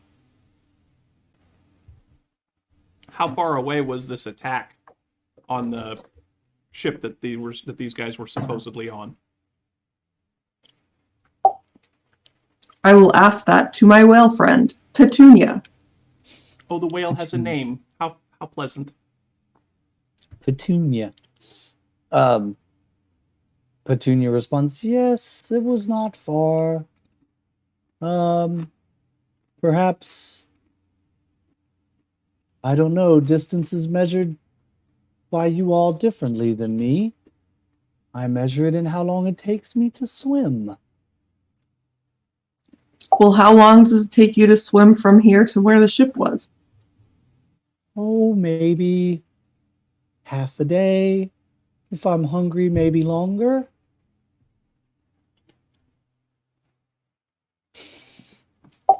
I will relay this to everybody else.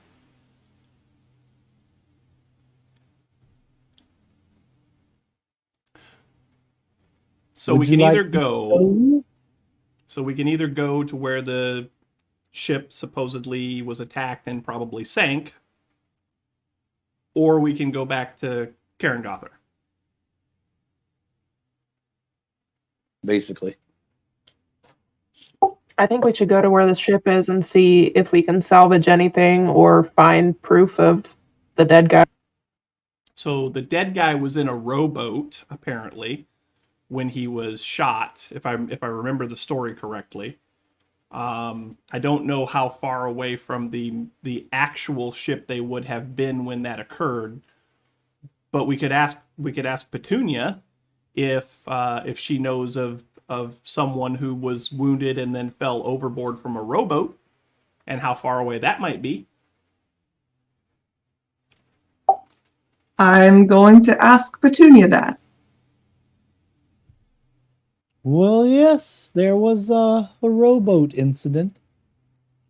I remember that. I was swimming nearby, actually, when it happened. Strangest thing, large ship chasing a tiny little rowboat. Lots of yelling and shouting. Men jumping overboard. It's not far from here at all. Maybe a third of a day's swim. You want me to show you? Yes, please. All right. So it's about midday at this point by the time you're out. You get loaded up on the boat. I need to find a.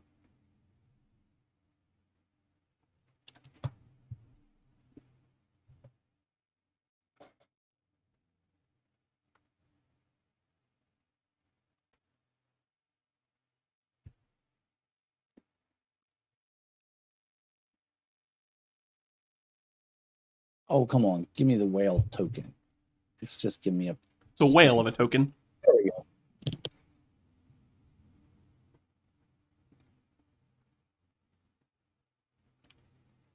All right. Hey, look at that. She's just in range. Happened to be swimming by. So she's out here, Petunia the whale.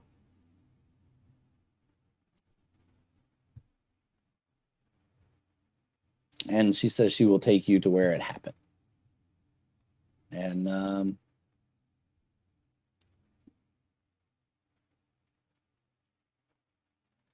Steal the whale. All right, let's go.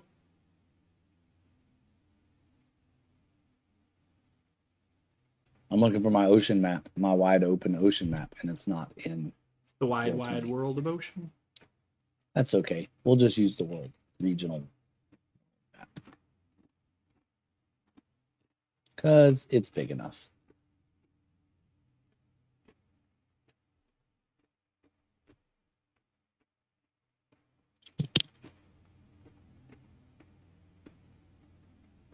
And you all are just going to use the boat. If I can find it. Boat. There we go.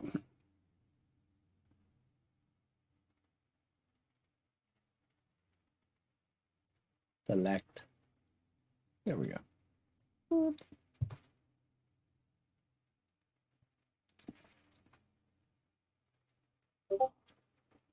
We'll just say y'all are out here in the ocean. These are the islands. Okay. Why is there like a black hole over the orphanage? It's just a place marker dot. I made it really big unintentionally. Gotcha. Okay. That way I can. Wasn't the entire world map bigger than this? Yes, I just cropped out the region. Oh, okay. So when in the full map, this black dot is really hard to see. I made it really big so I could see it more easily. So, all right. So,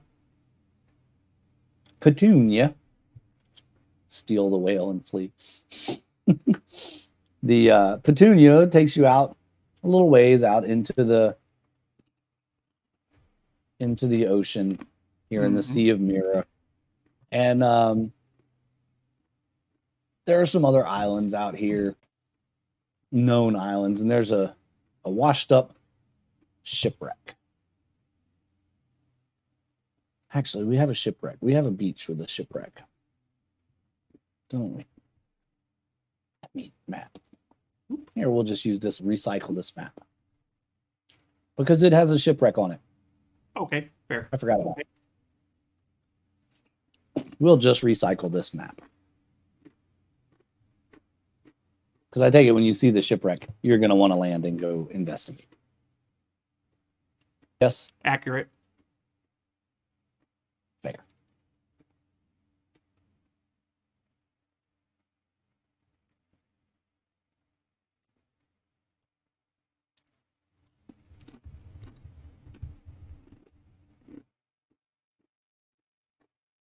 All right. So there is a little rowboat crashed here, and there is a dead body next to it. I It's would been like to picked loot the over body. by. He'd like to loot the body. Of course he would. Of course. He sees a dead body, and Vale goes running straight to it on all fours. Just Mm-hmm. Yep. you get there, and there is a iron crossbow bolt with a silver head on the end of it. Mm-hmm. Dominic, But the very what's that? does the body look like Dominic? You could see the resemblance. There's not much flesh left on him. He's been eaten away by the birds. He's been out here for several days. It's pretty smelly. But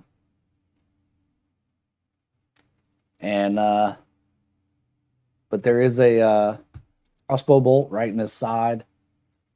You do see there that he has on some jewelry, and one of the things that he's wearing, you recognize Chandra had that on as well. It's a necklace with the iron fist kind of gauntlet thing, the holy symbol, Mm-hmm. hand of Torm. Well, we should take that as our proof. I'm going to take the crossbow bolt. Let's All right. leave the crossbow bolt and leave the necklace and bring the whole corpse. How do you want to transport it? I mean, We do have you our have a way to boat. smelling? I can handle the smell. I'm still taking the crossbow bolt. We should leave the crossbow That's bolt. a bad idea.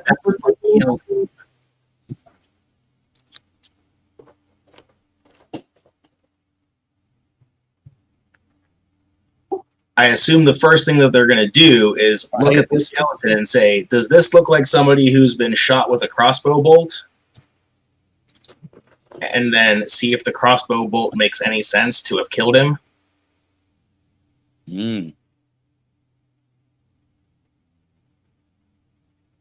It's also worth noting that silver-tipped crossbow bolts aren't normal.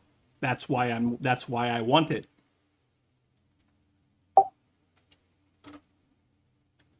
Okay. If you leave Can we put up like, a vote?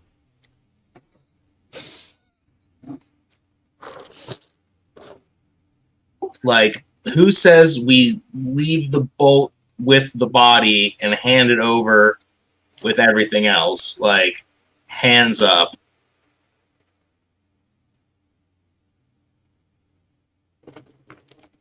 I think that's the smart answer.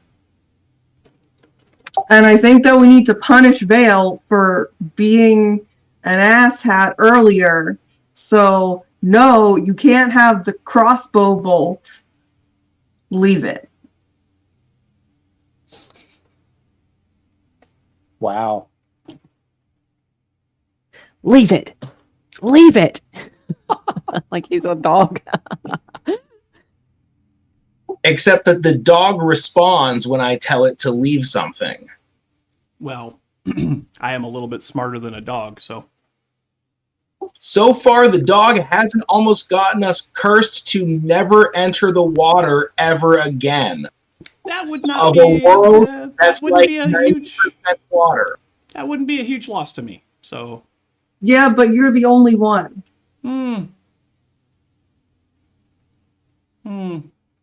Okay. Oh boy.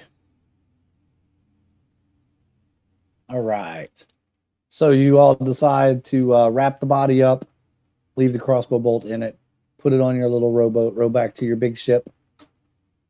Is there anything And, else worth noting around? No, not really. Not other than that. That's the body. It's pretty obvious who he is. Appears to be the person you're looking for. Then let's do that. Peek at my. I will be casting Druidcraft to produce harmless sensory effects so that the body doesn't smell that bad.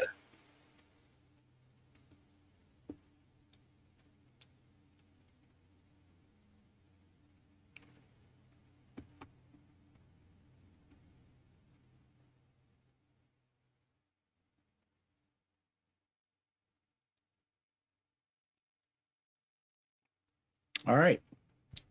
Yep, I don't see anything else in the notes. So sounds good to me. So So back you load to the him up, boat. you get back on your boat. Okay. Yep, you get back to the boat, and you sail the rest of the day. As you're leaving, Petunia says, "Safe travels on the waters," and swims off into the distance.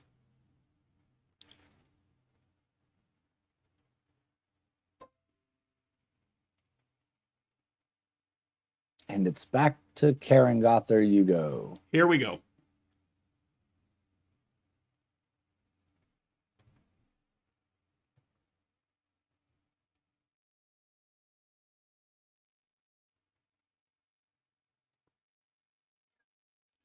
How long would it? How long do you think it takes us to get to Karen Gother? Like a day? About half a day. You sail into the night, and Okay. you know the port's not open during the day anyway, so you Right. figure you sail on through, get there while it's dark, you can get in. Okay.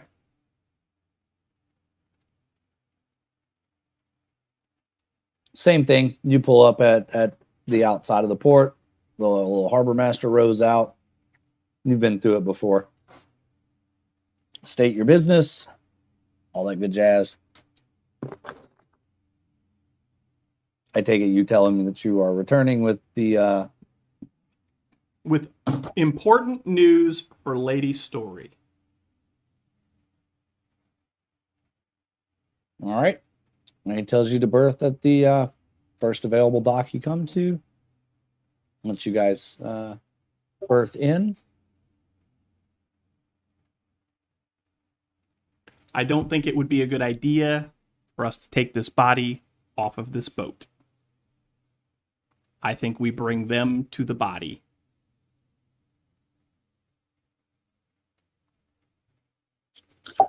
I will agree with that. That is not a bad idea.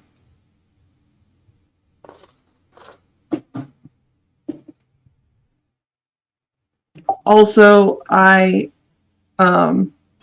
thanked Petunia for her help.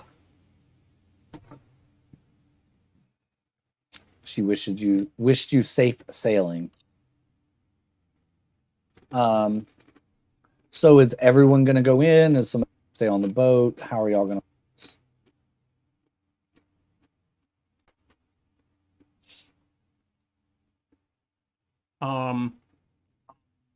I think at least somebody I can should stay stay on with the the boat. body. Yeah, y'all can just be like, Barata, stay, and I just like shrug my shoulders and sit down next to the body. Brata, stay. Okay. Okay. I like how it conveniently works like the same commands for Brata and like the dog. Like they both work.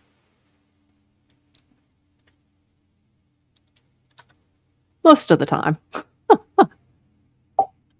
Brata, don't let anybody touch the body either, please. Okay. All right. So Brata's going to stay. I guess everybody else is going to go in. Yeah. All right. Sure. Let's see.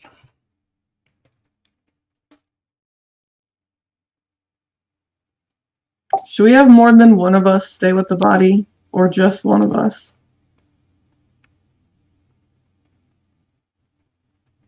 I mean, nobody's going to be messing with me. Fair enough. We can leave Mr. Fluffers to like guard the entrance, like the dock. Yeah, could.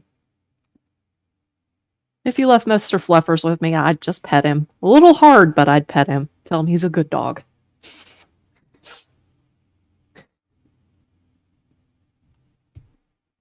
Okay.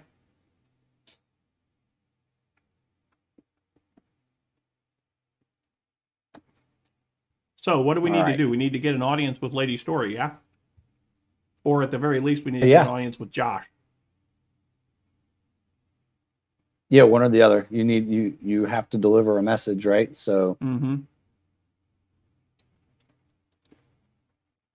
It might help if we're not the ones telling important people that the important person that they care about is dead. That's what we were hired to do, though. We were hired to find him. We're gonna And just we pawn, found him. we're just That gonna doesn't- pawn that information off on somebody else. Josh isn't just somebody else. Yeah, he is. yeah, he is.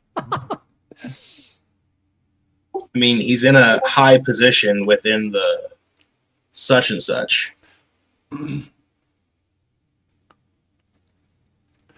Josh is a traitor. He is a traitor to all of us. I love how paranoid Vale has become. Everyone's out to get him.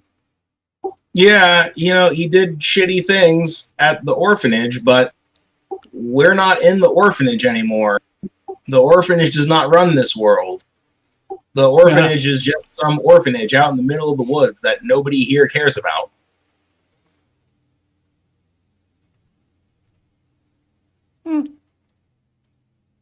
I'm indifferent to your statement.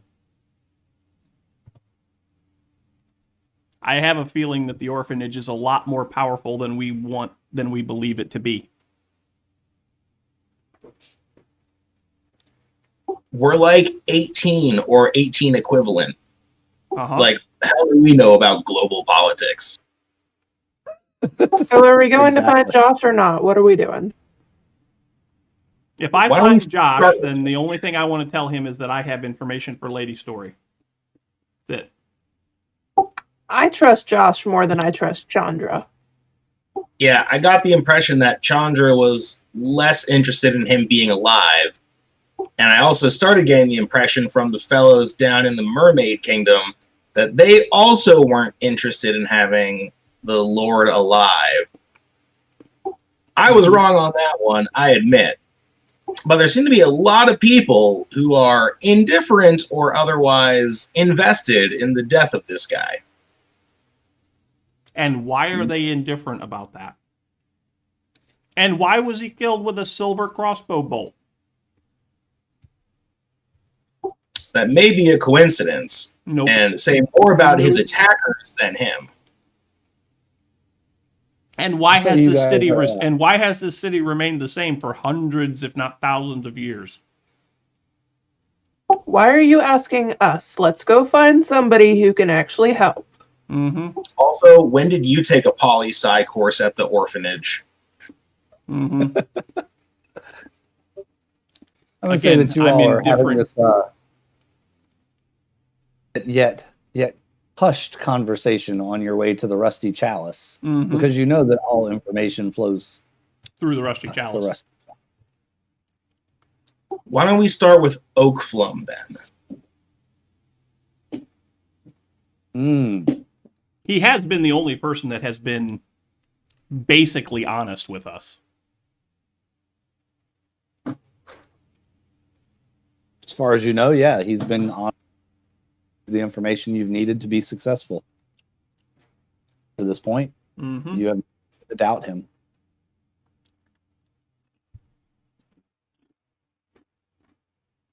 All right.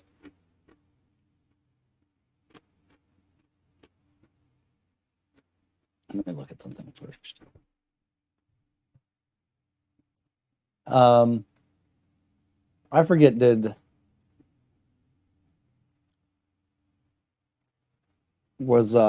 I have a magical plate of food that just appeared for me. This is awesome. I'm skeptical. A magical plate of food arrives and Lindsay's nowhere to be seen. Magic. So it's kind in of like the how last- Superman and Clark are never in the same place at the same time. That's right. Brata and Lindsay are not in the same place at the same time. Or they're not in different places at the same time either. Mm-hmm. How about that? Yeah, That's even a better one. mind-blowing. So in the last session,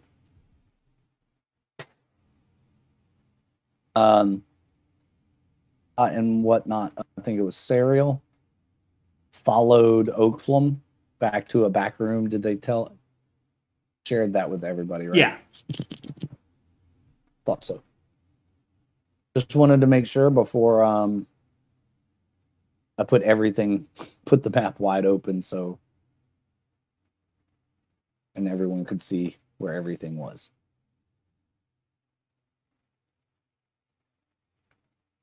All right, so inside the Rusty Chalice you go. As usual, you find the common folk and the uncommon folk sitting around having their nightly conversations and doings about. Oakflum is not in the main chamber, but you all are pretty sure you know how to find him. Mm-hmm.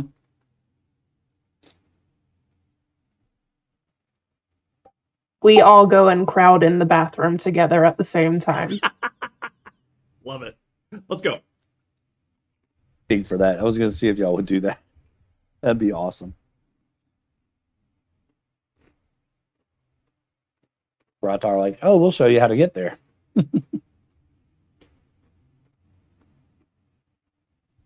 And they bring you in to the bathroom, secret doorways, out through the stacks, and out to the back room. You see a stable hand. He just kind of looks at you like, another one of those thingies going on, I guess. And as you approach the door, you hear hushed voices. But do from there.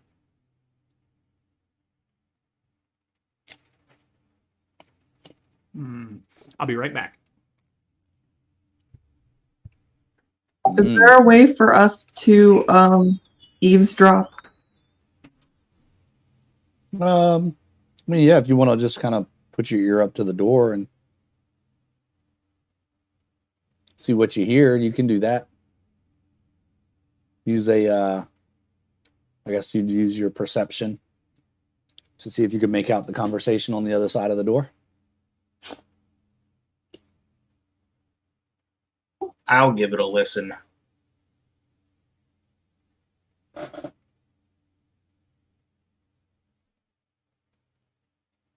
I got a 21.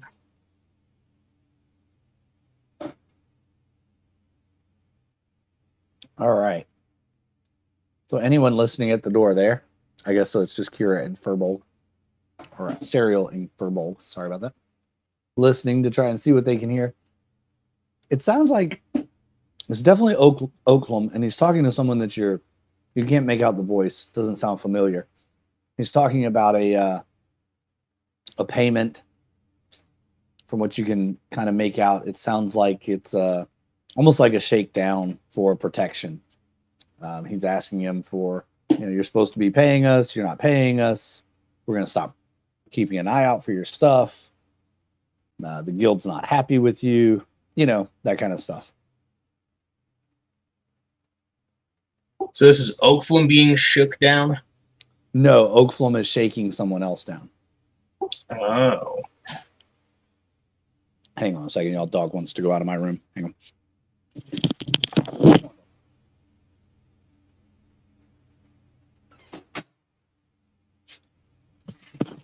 And in 15 seconds, he'll come back into my...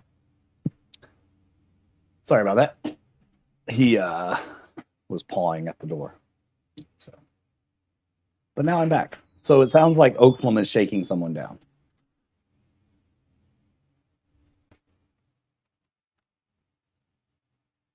Sorry about that. As soon as he came out of your room, now he's nosing my door. Of course. He wants to be with you. Of course. I don't blame him. I do too. As do I. Aww. Aw. Y'all so sweet. But we're separated by a whole room and a hallway. Yeah, well, we're separated by a whole lot of city. Multiple counties. I think it's just one county. Yeah, maybe. yeah, maybe. There's only one full county between us and them. Yeah, okay. Now, between us and you, there's 2 counties. Probably right? 2. Because I think it's 2. So anyway, back to the game. Back to the game. Everyone's back.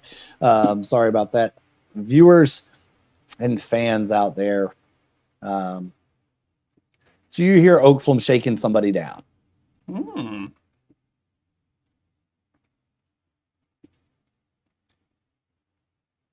You kind of look at each other like, is he really doing what I think he's doing? Like, should we interrupt? I'm just going to shrug and knock on the door or like motion to the others to see if I should knock on the door. Kind of like that. Like, should I knock?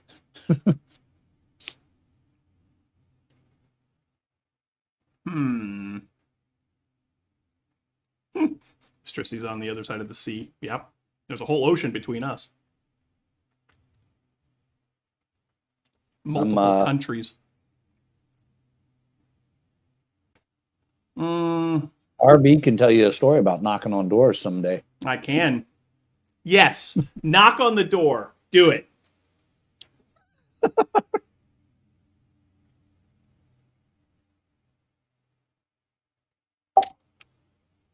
I guess I'll knock on the door. All right. As soon as you knock on the door, it gets just dead quiet on the other side. You hear a soft thud, and then a few chairs moving around, and you hear Oakflum, come in.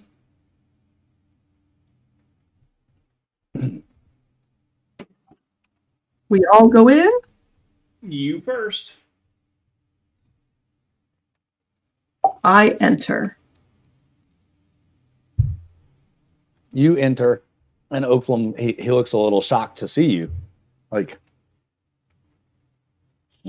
he wasn't sure that you knew where he was. And he says, well, how'd you find me?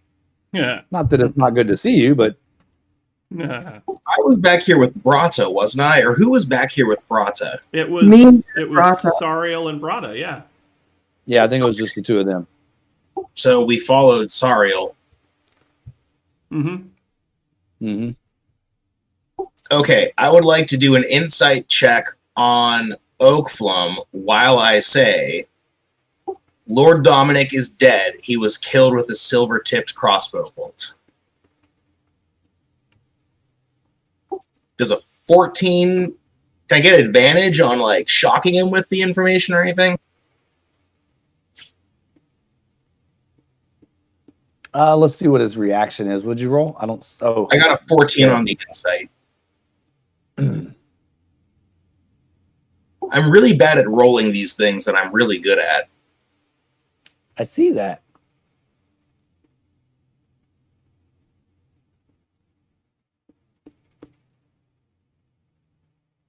Why can I never remember where to find this? I can never remember where their stuff is. There's because I have all of my NPCs and based on where they are, so I have to go through folders and. Right. All right, character sheet.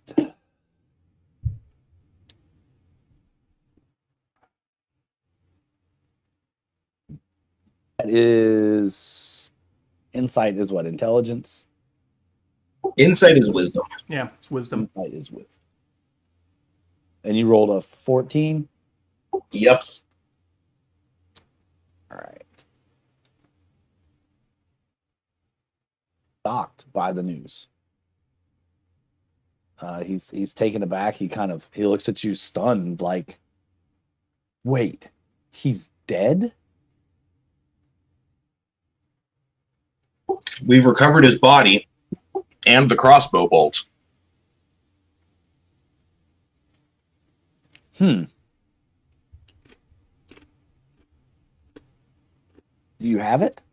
The crossbow bolt in the body? Do you have it? It's safe. Do you have any idea why somebody would use a silver-tipped crossbow bolt specifically? Well, silver's used in a lot of things. Maybe it's a very hard item.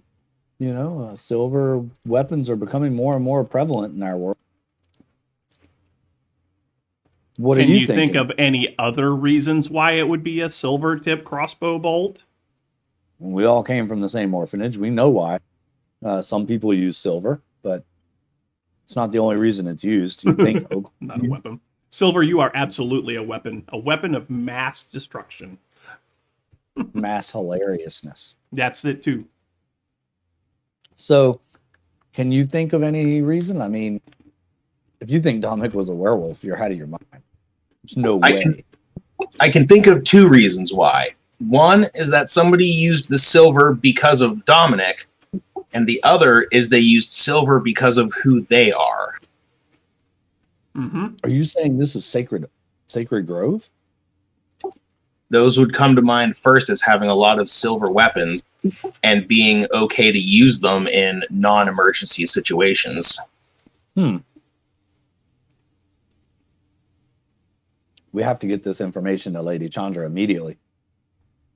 Her life could be in danger as well. Do you trust Chandra? Yeah, I mean, Insight check. Yeah, I'm inciting that response. And I got an 11. Plus 7 on these wisdom skills, and I cannot roll on them to save my life. That's the same roll I had earlier. yeah, none of you get a good read off of him on that one. He's like, yeah, I don't have any reason not to. She's never crossed me.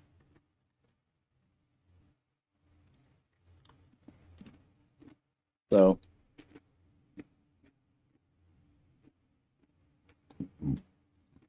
Excuse me.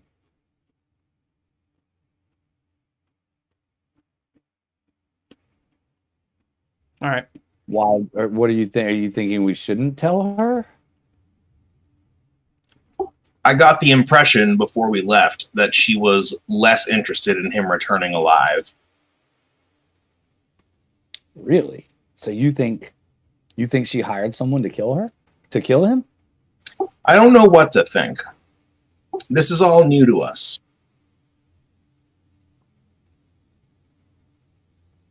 I wouldn't go so far as to say it's the first time. I mean, surely there have been plots against leaders all around the world. I mean, you know your history, you know what happens. Mm-hmm. This would be very interesting. Academic knowledge only goes so far. Yes, I've spent fair time in the world, and trust me, there's a lot of this kind of thing that occurs, but typically not in our circles, if you catch my drift. Exactly, Estrisi. Exactly. Sorry. I feel vindicated. So, and you're sure it's Dominic? I mean, you're positive. We're pretty sure. Why don't you come take a look with us and see what you think? I can do that. I just have to finish up here. Meet us at the docks then. I'll be there shortly. Okay. Shall we go back to Brata? Absolutely. Brata and the dog. Just kind of walking just around Brata. Yeah, the dog's dead. No. Yeah, Brata killed the dog. No, I wouldn't do Happened that. too It hard. happened. It's canon. Nope. Did not happen. If the dog is dead, you're dead. No, I didn't kill the dog. I blew you. You're the one wishing the dog was dead. Wow. All right. So as you all leave, shut the door and you're headed through the bathroom, you hear a muffled scream and then a loud thud against the bathroom wall. The counter kind of shakes a little bit. And then you hear a soft thud.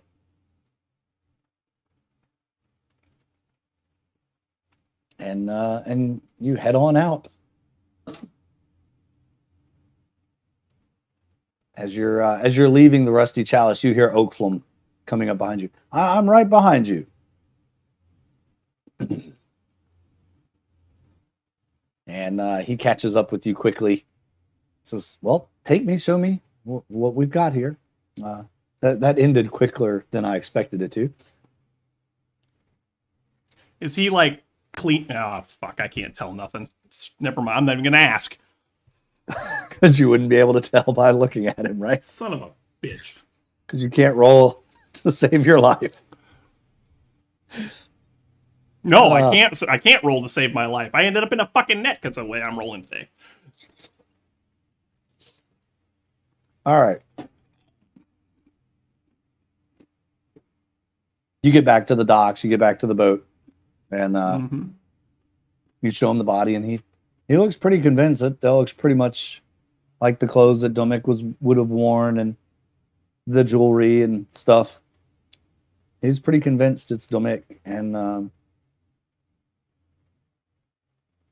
he looks at you and says, "We have to get this out of sight quickly. I'll have some people come by and take care of this, and we'll secure the body until such a time as it's safe to reveal it to Lady Chandra." I guess we're gonna need a meeting with her assistant / advisor Josh, at the very least. I think that's wise. See how he takes it first, and then we'll see if he wants us to break the news or wants to break the news himself. Mm-hmm. So he leaves the boat He says he'll set up a meeting, and he leaves the boat. You can only assume that he's going to have somebody from one of the guilds, probably the Thieves Guild, come by to take care of this. And sure enough, a couple hours go by, and some guys show up with a bunch of crates, and they start loading them onto the boat. And then they kind of bind all the crates around Domic's body and whatever you have him in. Mm-hmm. And the crane on the dock swings around. They hook it up, hoist him off, set all these crates and all on the back of a cart, and start riding off into the city. All right. It's more like a jib crane or like a gantry crane. I'm not a crane aficionado, so I don't know off the top of my head what you mean by those. You're taking me right out of the immersion here, buddy. Sorry, buddy. A jib crane would be like you'd have a center post and then an arm that comes across, have some kind of pulley system for the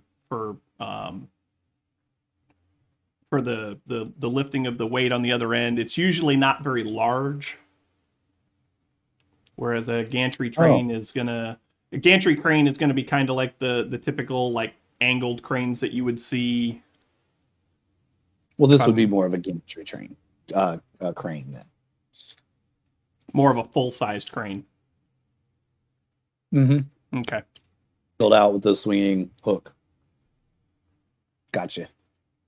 Yep. They put it on a cart, and they start heading off into the city. All right. They're heading up towards the temple area. Wow, you guys have tokens spread all over this map.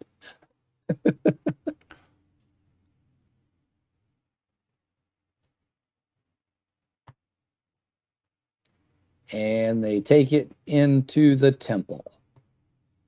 Into the temple. Mm. Mm-hmm. Into the temple. So they're up here. Yep. You can kind of see them, and they go up the temple road. There's only one place they could be, unless they're leaving the city, but you don't think that's very likely. So unless you want to follow them, you have a pretty good idea that that's where they're headed. Okay. Should we follow? Do we have anywhere else to be right now? Not until we have a meeting with Josh or Lady Chandra. Then let's follow. I say we follow. Are we following stealthily? Do we need to follow stealthily? I don't know. They are presumably from the Thieves Guild. They may not want to be followed. But I don't know.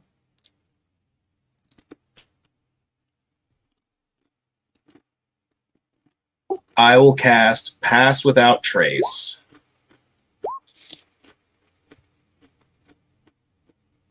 Okay. So as a group, we'll get +10 to any stealth checks, and we can't be tracked by magical means, except by magical means, and we leave no footprints. I like it. All right. So when you get up to the temple, they're not really paying any attention to anything. They're just looking like normal. Like this is just another shipment, right? Okay. So they get up there, they get inside the temple, and the doors close on the temple.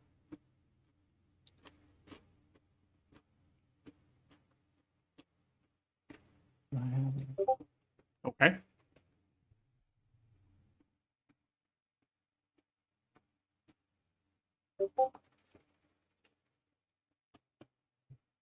Well, that's that. A different map. Sorry, I can't see that. Unless we're gonna like try to sneak into the temple to watch what they're doing.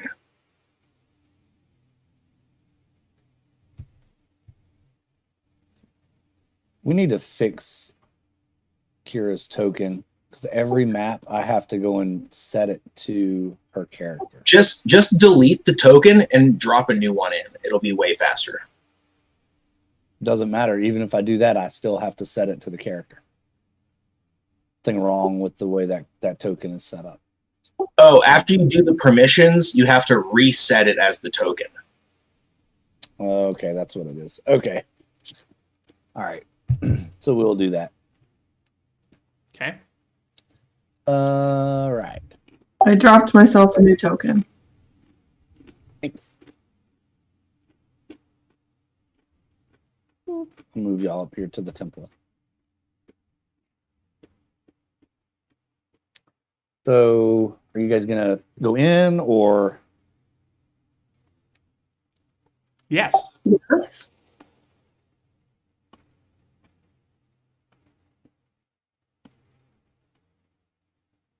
All right.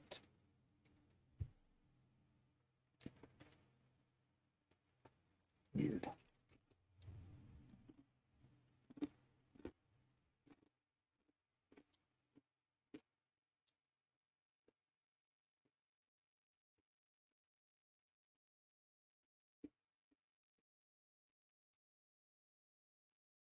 As you go in the door, I think you guys have gone in this temple, right? I think so. No, we haven't actually gone in yet. Did we not? Yeah, I guess maybe we didn't. No, we didn't. Maybe you didn't. I thought we went in and there was nothing in there. Yeah, it was pretty much just a big empty. I thought that's what it was. You had gone in, it was just pretty much like a big It's just a big temple, right? classic temple. Yeah, I seem to recall that the being stone described cubes and to us. altar. Yeah, it was. Cool.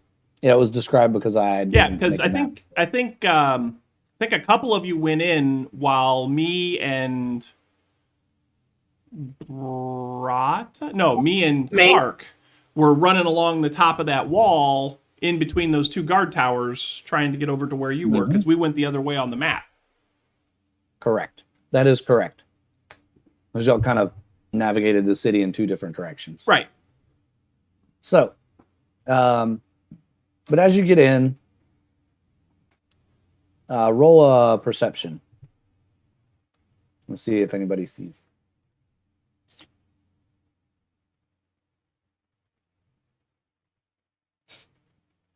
Oh yeah, I saw it. I fucking saw it. You finally rolled well. Yeah. Finally something. Jeez. It's going to be like still empty. Right. You see a hair on the third pew back. You definitely see it, Vale. Serial and Prata, you pretty sure you saw it too. It looked like the altar was a lid. It was closing on it was like the last little chunk Mm-hmm. closing. So kind of like maybe a secret passageway. Okay. You see all of the other crates and boxes and everything are kind of just left out here in the main temple area, Mm-hmm. and yet the body's not there. So pretty sure they just took it inside this secret passageway. Is there anybody else in the temple? Nope. It's empty. I would like to go and investigate the altar. All right.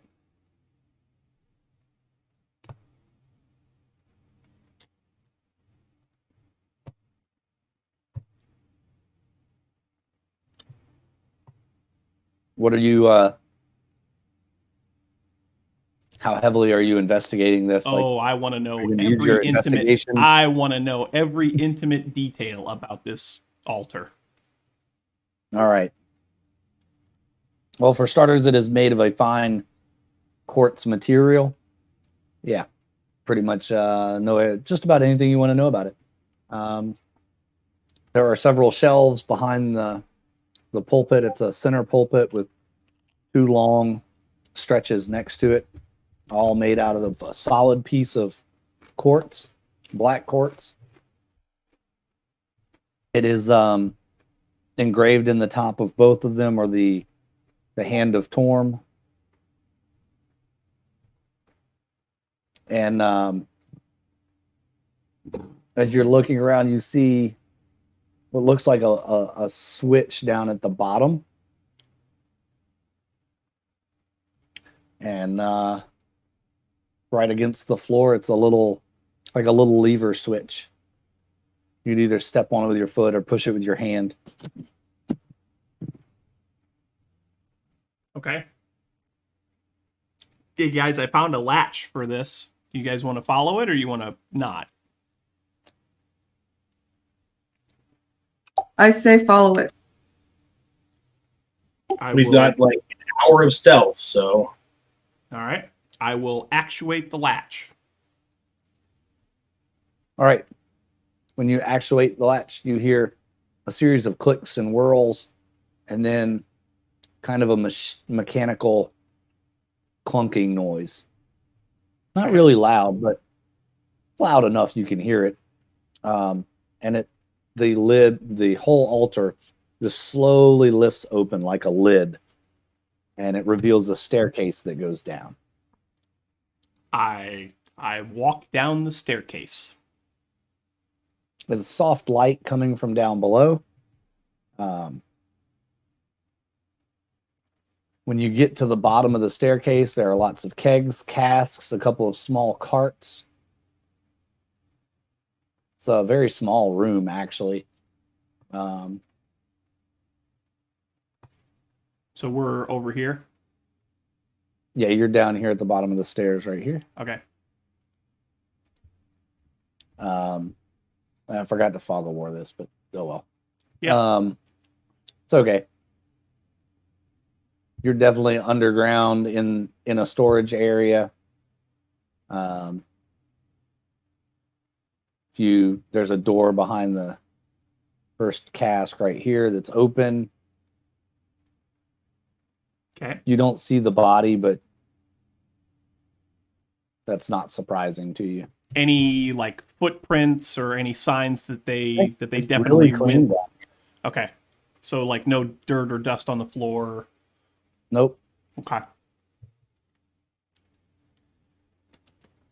No drag marks or anything. Okay. So if you go through that door that right there, it's Mhm. basically a dirt room. It's just a big empty dirt room. Again, no footprints. There's a door. And you start to smell a kind of a funky smell. A funky smell, huh? Mm-hmm.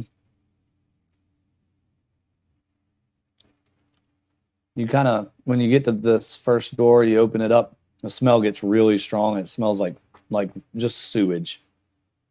Uh-huh. And this is a stone path, that kind of an incline down, or decline, not an incline, a decline. So it kind of ramps down towards the other door? Yep, ramps down towards the other door. Okay. That other door is open, and you can hear water running. Okay. Well, I'm gonna walk to the other door and peek through and see what I see. Kind of a cistern for sewage right here, and then there's a path that turns up. There's a grate and a path that turns to the left. Okay. And, this is kind of a cistern for sewage. So I tell the others that are behind me what I see. Ask them what they want to do. Do we want to keep going? Who's going to carry me because I don't want to put my paws in the sewage? I don't know. You have too many friends that'll carry you now. Evidently not. No. If we have to put our appendages in this filth than you do too. Humans. Oh, you're not human though. Never mind. Yeah, none of us are humans. Fine. Okay. You want to keep going? I mean, I'm kind of curious as to where this goes. And hello, chaos.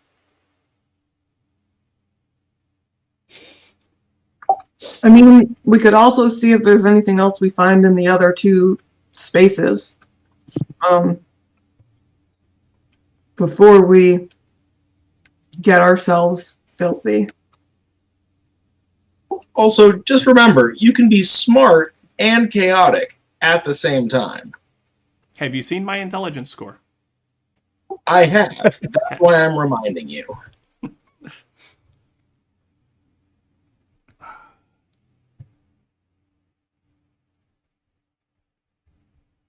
going to go back into the room with the casks and cast Detect Magic ritual.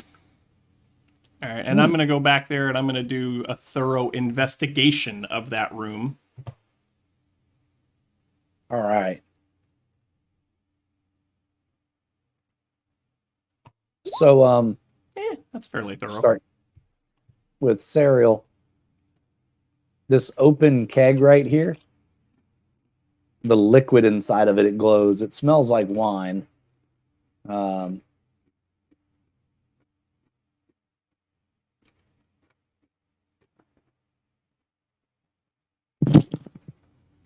Can I cast Identify and find out exactly what it is?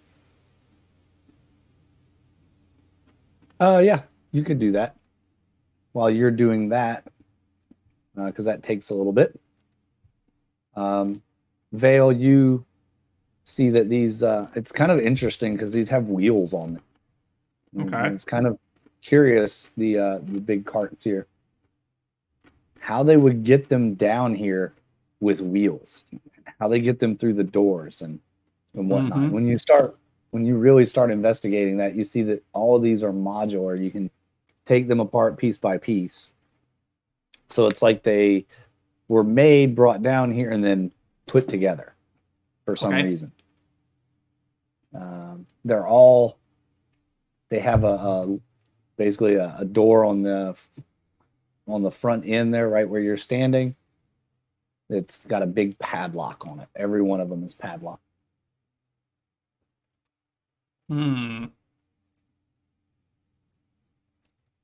These other barrels and crates over here, they just have different traders marks on them. You're not sure what's in them. They're just corked closed though. So, but these two ones on wheels, you said have locks on them. Yes. I'm going to try and pick the lock on one of them. Yeah, it's a pretty simple padlock. You've done it enough times. You know how these padlocks, most of them work. Okay. And it opens right up. Is there anything in it? Yeah, you open the door and inside are just all kinds of different weapons. Weapons, you say? Mm-hmm. What kind of Nothing. weapons are in this, by the way? Swords, bows, crossbows, daggers, all kinds of different hand weapons in this. Sariel, is anything in here glowing with your detect glowy stuff? No. Oh. It's all normal weapons. All right. Well, then let's try to... Have I identified the thing yet? Oh, yeah, you were so busy, so... I am going to pick the other lock, too, just because. That was better.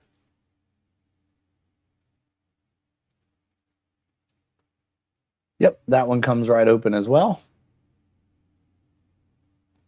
And when you open it up, there are... did you guys already... I don't have my game notes in front of me because I that notebook somewhere. I can't find it. um, Bad DM. yes. You have already seen those. I remember. These are the long, basically muskets. Oh.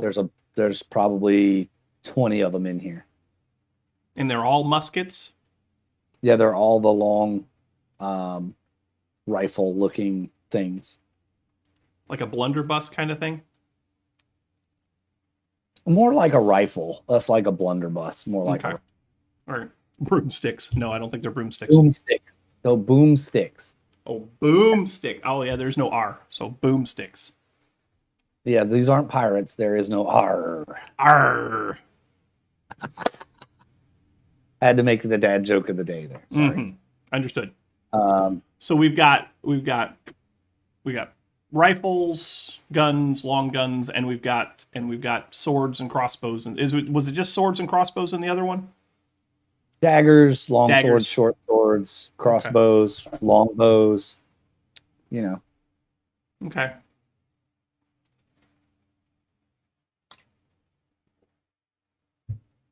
All right. All right. Serial, as you finish up your identify here on this red liquid that is magical, you've never encountered a liquid like this before. It has a very thick viscosity. It has a metallic taste. If you didn't know better, you would swear it was a barrel full of blood. It's But a that barrel just- full of blood. How could that be? That wasn't very convincing. I'm going to back away from it, turn around, and let everybody know that there is something very weird going on here.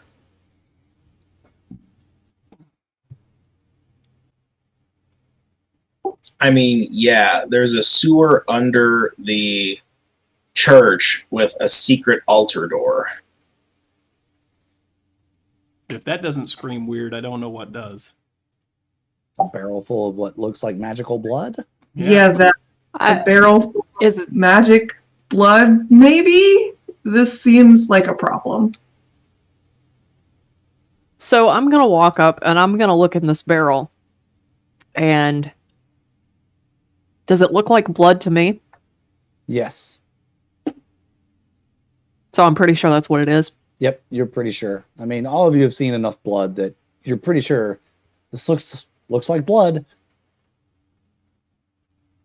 Yep. That's blood.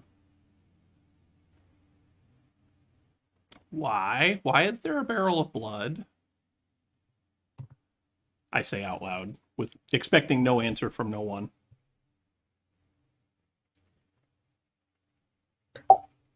I have no clue. And I want to know, but also I don't want to know. We should keep moving. Okay, so have I finished my thorough investigation of the entire room? The only thing of note was these two casks on wheels. Yep, the kegs on the far wall Yeah, over here, the ones that were corked, yeah, they're full of black powder. full of black powder. Mm-hmm. Okay. That is, yeah. Do I have in my basket of goodies here, do I have anything that I could put black powder in? Genesee, box of turkey. Welcome to the stream, Darth. Glad to have Hey, you Darth here. Eaker.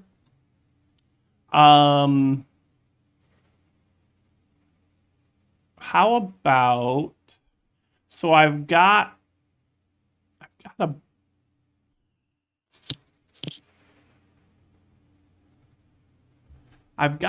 box.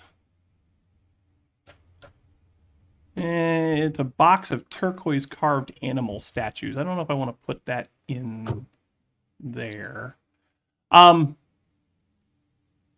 have a brass mug. I want to fill one. I want to fill the brass mug with gunpowder.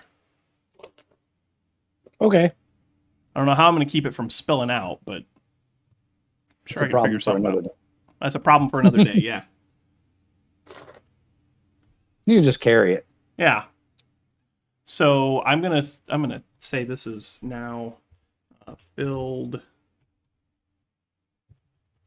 with All right. gunpowder. You see the shifty cat uncork one of the tubs and pull out a mug and start just letting the black powder drain into it. You never know when you're gonna need to cause a diversion or something.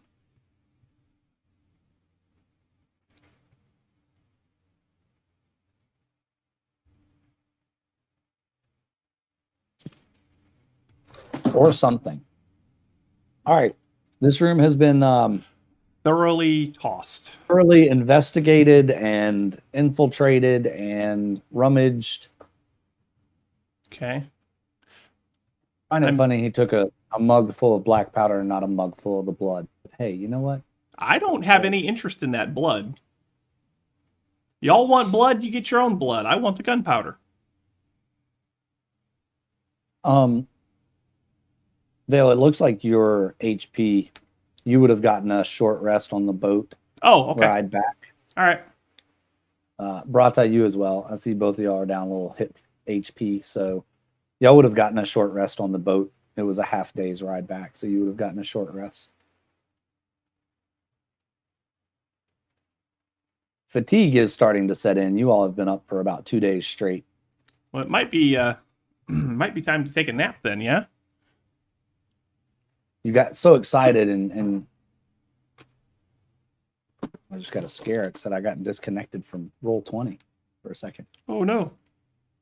Then then the warning went away. So whatever. Uh-huh. I hope we're not starting to have internet issues over. It'd be bad.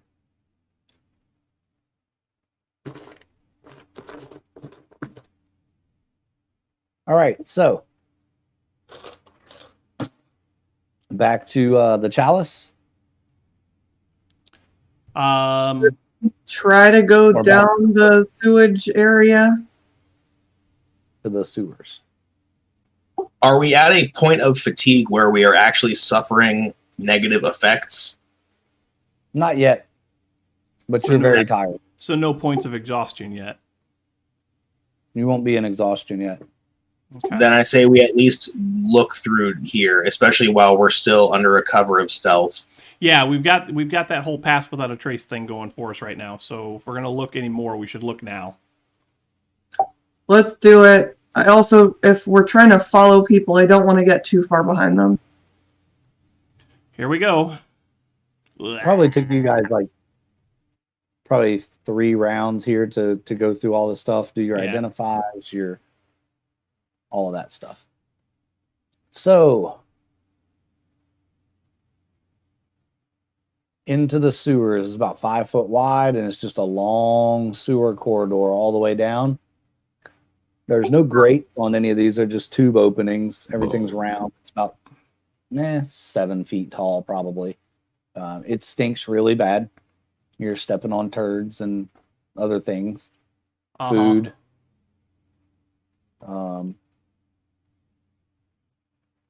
And you get to the next opening, and it opens up pretty good. It's more about a 15 by 25 room in here, but it's bubbling, so the sewer's kind of splashing and sputtering. And so I mean, I can I can see on the map that there is a nest in the corner. What's the scoop on that, Dungeon Master? Oh, that's just a little, just a little animal nest. Things nest down here. Sure they do. Yeah. Okay. Animals live in the sewers. Come on now. Yeah, sure they do. Can I identify the animal by the nest/egg? I was just about to ask that, being both a bird and a cook. Yes, you both could identify it. And Are we going into the room, by the way? I'm skeptical. Personally, I think we should be in a battle order, but I mean, I don't. I mean, I can kind of hold my own. I'm kind of. This looks like some kind of a hawk nest or Hawk nest, like huh? that. Like a hawk. Yeah, it looks like a hawk nest. How in the heck did it get down? Is there like anything above us? Is there any openings or anything? No. it's like Thunderdome. 2 hawks enter, 1 hawk leaves. Right. Well, you're traveling the same way as the sewer, so you got to come out somewhere, right? All sewers lead to the ocean. Eventually. Sadly. If you want to know what specific type of hawk, you can roll your investigate, but it looks like a hawk nest.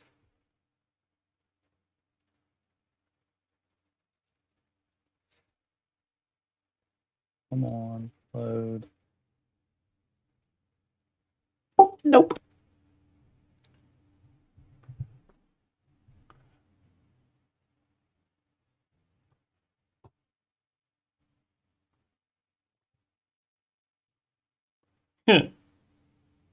Nah, eh.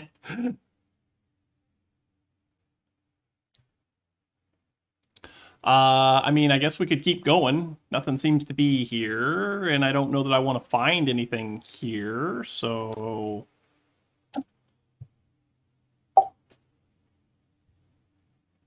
Sounds Alright, reasonable. So you go to the far end there, yeah. and there is a open grate that leads out. Open grate that And leads you out. look out. Yep. It's you look out the edge, and it basically just leads off the edge of a cliff, and the sewer is just kind of pouring out down the cliff Uh-huh. into what you would assume is outside the walls, but near the water line. Where did the people go then? That is a great question.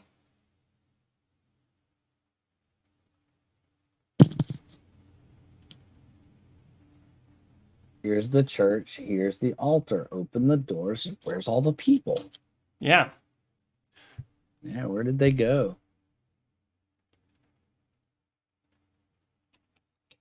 All right.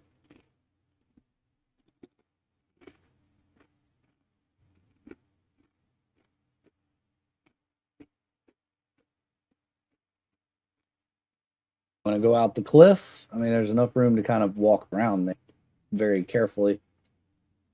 Assume people couldn't take a body there. Couldn't like carry a body around this cliff line. Could or could not. Could not. It's too like risky. So the body is here someplace. So where did we miss something? We never did investigate this one room back here that didn't appear to have anything in it. Nor did we investigate this hallway in between the room and the cistern. Nor did we investigate the cistern. I'm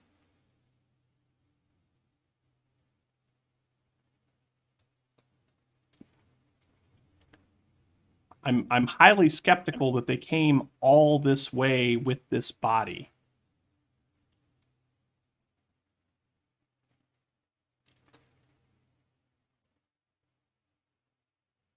Then let's go back and see if we can figure it out.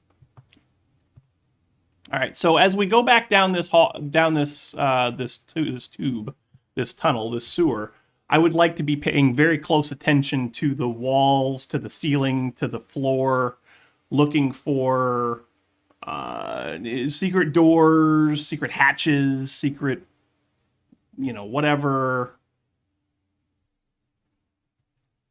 Okay.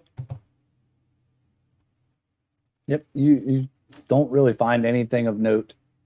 Excited. There's a couple of loose bricks and you get excited a couple of times and pull the brick out, and nothing happened. Oops. You feel a loose stone under your foot, and you jump on it, and all you do is just splash sewer everywhere. So All right. nothing happened. In the in There this is. cistern room too, or In the cistern, you notice that there is a barrel kind of floating down there, and but it's just kind of bobbing around in the sewer. Can we say that this 21 that I rolled is to investigate that barrel? It is a barrel. Fuck. Okay. So it's pretty much just a sewer. All right. Same thing in this hallway right here. Yep, nothing. Nothing of interest. Oh. All right. What about this room? While it seems really out of place, this big dirt room, there's nothing of real interest. It's just a big dirt room. Can I cast Detect Magic and I see if found dirt. Hey, you could cast it. And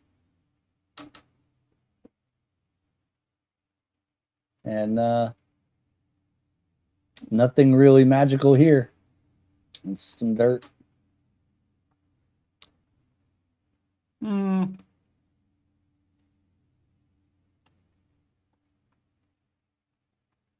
Anybody else want to do anything in here? Well, we didn't really like do much with the blood barrel other than look at it. Yeah. It's got to be the blood barrel. It has to be. what else? What would we do with it? Get in it. I go in there and I stick my javelin in there and just kind of stir it around. You just stir it around. Okay. And you don't Yeah, feel just any stick the lumps javelin or in there. anything, and you don't feel anything squishy. Just you actually hit the bottom of the barrel with your javelin. So there is a bottom to the barrel. Yep.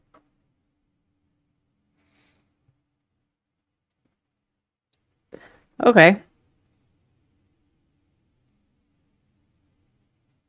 I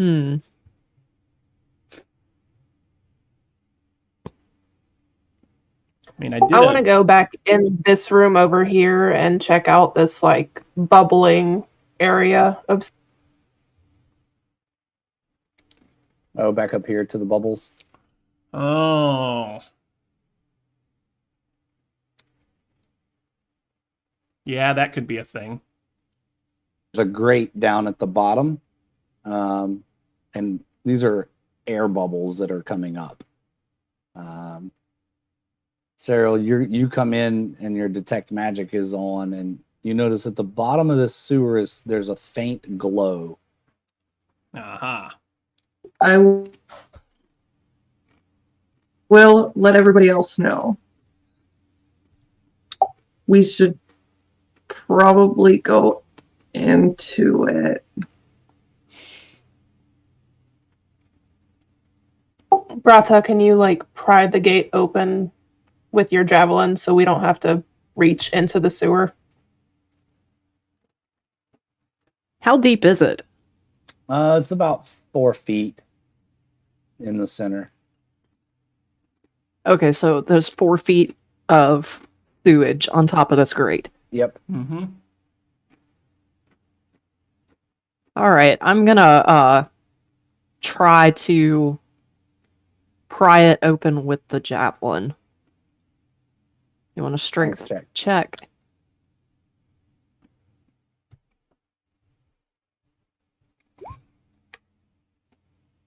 Yeah, you're able to pry it open.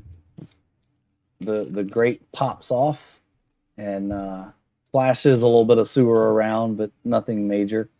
And you hear a great sucking sound as all the sewage from both directions starts just pouring down this tube in the center.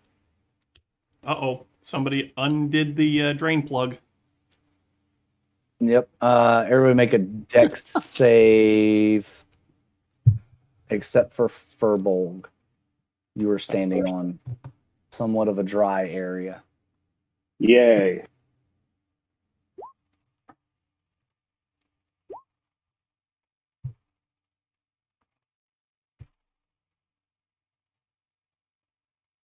that everybody? Yes.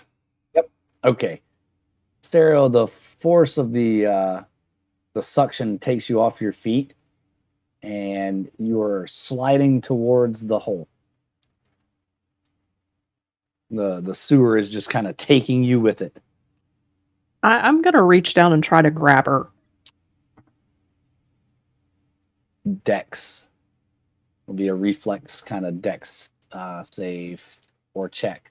Saving No, make a dex a saving check. throw or just a check? Just a check. Okay. And I can't use like athletics for that. That might come in later. Just see if you can have the reflexes. Okay. Nope. Nope. Nope. What about an 18 since I'm right there too? Clark can grab her. Clark grabs Serial by the hair there at the last minute and just kind of grabs Serial and make a strength check to pull her up. She's about half in the hole. You can also ask for help and get a hand or something. Yeah, I'm already helping.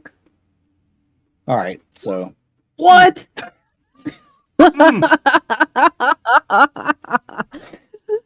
oh, that's great.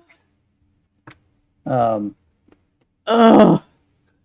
The sewage is just too slippery for the barbarian.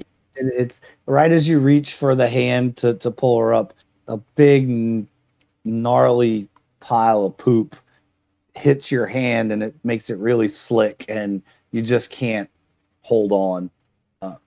Clark still has the grasp, but you can't pull her up. You go to pull and you just kind of fly yourself backwards. So given a couple of minutes, you can the force of the water, you can kind of hold on for a minute. The force of the sewage goes down as the volume gets lower, and you're able to kind of get a grab and pull each other up and get out of the hole.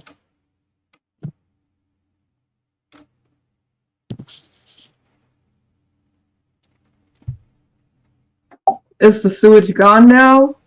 Yep, all the sewage is gone. What do we see Just in the a hole? small little trickle. It's just a big black tube, 5 foot around, that goes kind of straight down. No ladders or I'll just anything? kind of- Nope, no ladders or anything. I'll just kind of float down there if I have room. Yeah, you can kind of float yourself down, and it just gets darker and darker and darker the farther down you get. You get down probably 50 feet, and you barely see the top of the hole still. And you feel the ground kind of just rocky soil beneath you. It's wet, muddy, rocky. And way off in the distance, you see a faint light. I'll call up to everybody and let them know how far it is.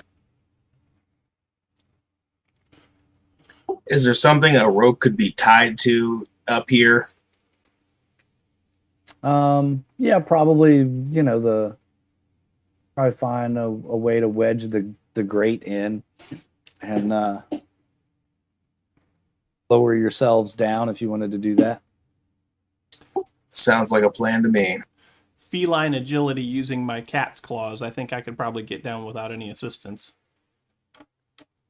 Yeah, you can get down pretty easily.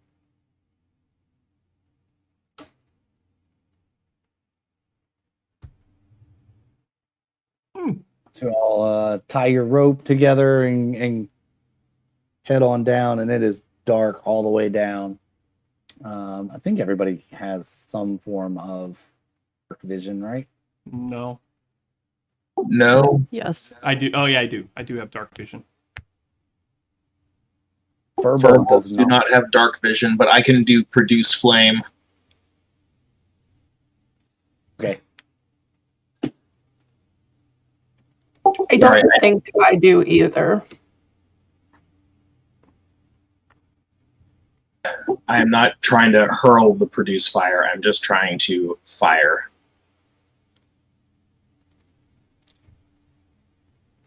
Well, since I have dark vision, I'll go out in front. And I can also be, checking for traps and obstructions and other things. And then Furbolg can produce light for everybody else that needs it. All right. Because this was a dark tunnel, I didn't really do a map for it. So Yeah, I was kind of waiting for that too, Darth. it only creates damage when it's hurled, when it's used to make a ranged spell attack. Otherwise, it is just a dim flame. Yeah, that's the trust plan. me. I read the spell description to see if that could happen, Darn it. and apparently so did Furbolg. So.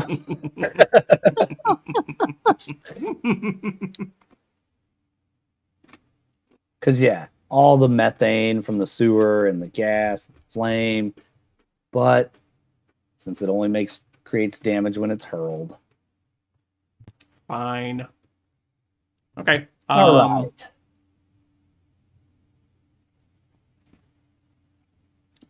So, investigation check. As we maneuver our way down the tunnel. Yep, you are able to successfully navigate the tunnel. Where is the...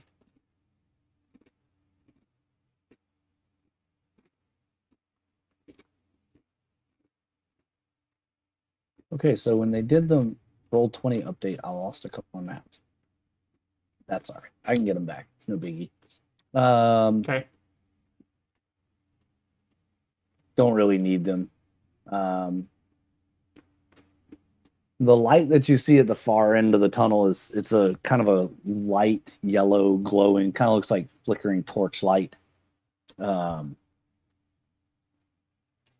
get down there and it's you get all the way down. It's about 200-foot walk, and Okay. you hear voices, you hear music, and as you get to the door, you look in, and it looks like it's the a wine cellar or a root cellar of a tavern. You see sacks of flour and casks of ale and stuff like that. It's a root cellar. Okay. Of a tavern. Mm-hmm. We just went back to the Rusty Chalice. Please tell me Did that it. we're beneath the Rusty Chalice. I'll never tell. Oh, yes, you In will, the, because we're going to find out. In the far corner of this root cellar is a staircase that leads up. Let's go up the staircase. Do we have like magical wash ourselves so that we're not covered in shit? Anybody have prestidigitation? That's metagaming. Yes, it is. Here's what I'm going to do. I'm going to do an intimidation check on the filth on my body and see if I can intimidate the filth. I don't think it works that way. I am pretty sure that I saw a movie with that in it one time. Okay. So no way to clean yourselves off. I am Off going to as best do you can. the proverbial animal full body shake and spray everything around me with what is ever on my fur.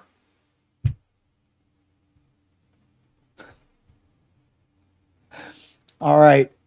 You do that, and you're kind of poofy now, but I'm you were okay able to with that. shake most of the liquid and solid debris off of your body, although you still have a bit of a smell. And as you all travel upstairs, you are indeed at the Rusty Chalice. You come out behind the bar. Mother Puss bucket. Interesting. Do we still have the pass without trace on? It lasts for an hour, so yeah. Yeah. I'm just gonna immediately run outside, thankful to be out in the fresh air again, and just dive into the water. I'm going to do that too. I was just going to run down to the docks and go jump in. Yeah, polar bear plunge style.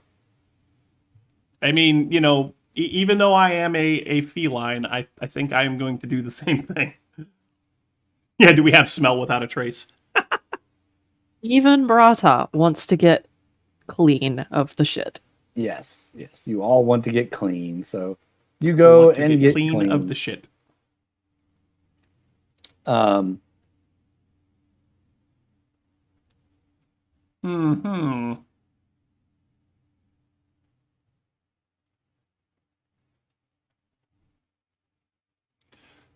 So we now know that there is a way to get from one side of town to basically the other, undetected. underground. But we still have no idea where the people went with the body. That body is here at the Rusty Chalice. Somewhere. Probably in the back. Or is it? Well, I don't Bum, bum, know. bum. I don't know for sure. You guys know how I love my puzzles. Uh-huh. Is this going to be another one of those gold thread things? No. Maybe. No, not that obvious, but you know. All right. So, you all are down by the docks, and as you're getting yourself cleaned up, you are approached, and you hear Oakflum. He comes up. He says, "So Josh will meet us at the Rusty Chalice. If you're ready to meet, we can go meet him now." Let's go. Okay. Let's not all go in at the same time. Be a little more discreet this time in your comings and goings. In fact, Whatever can do you enter mean? through the rear door of the stables, and that way we don't have to go through the main restaurant. Whatever do you mean?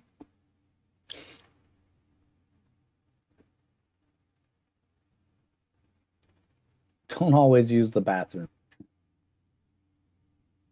Wait, I guess this is still fog. I guess it was. For whatever reason.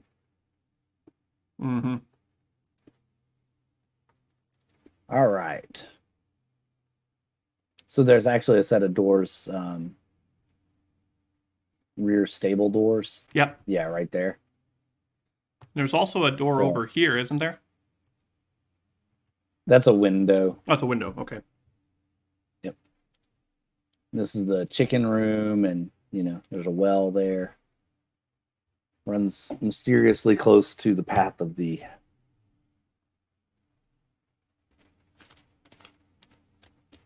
All right, let's see.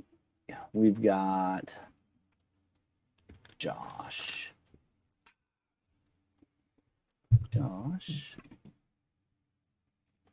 I said we've got. Where is Josh. my token? It's not on here. No, you'll put your tokens back in the. Make sure everybody drops their tokens in. And if you want to just come into the room back here in the back room, that's fine too. All right.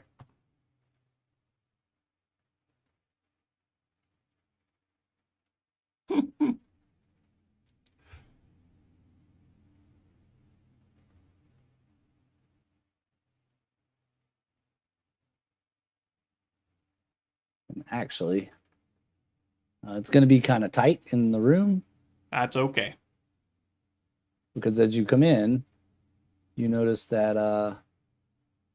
the heads of all of the guilds are in the room as well. and there's a body laid on the table. No. Oh. That guy's supposed to be there.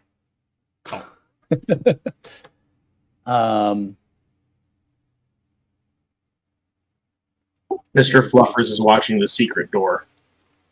Good, Mr. Fluffers. It's about time you did something worthy.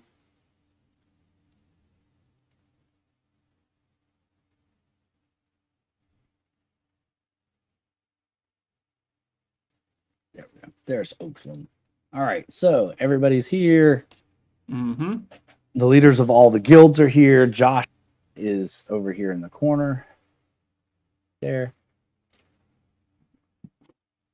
And Oakland says, I hear you all had a little bit of a tour of the city, eh? Sure we did. Yeah. My friends are pretty clever. They watched you the whole time. It was hilarious. They were right behind you the whole way. Uh-huh. If you could have seen yourselves, they said. Uh-huh. He says, anyway, back to the matter at hand. I have viewed this, and I agree that is indeed Domic that you have uncovered. Please tell everyone what you have discovered and what your theory is. Okay.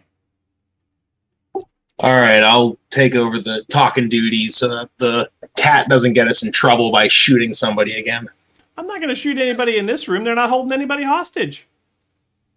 Yet. Except by their capitalist market forces. Everybody's got to make gold somehow.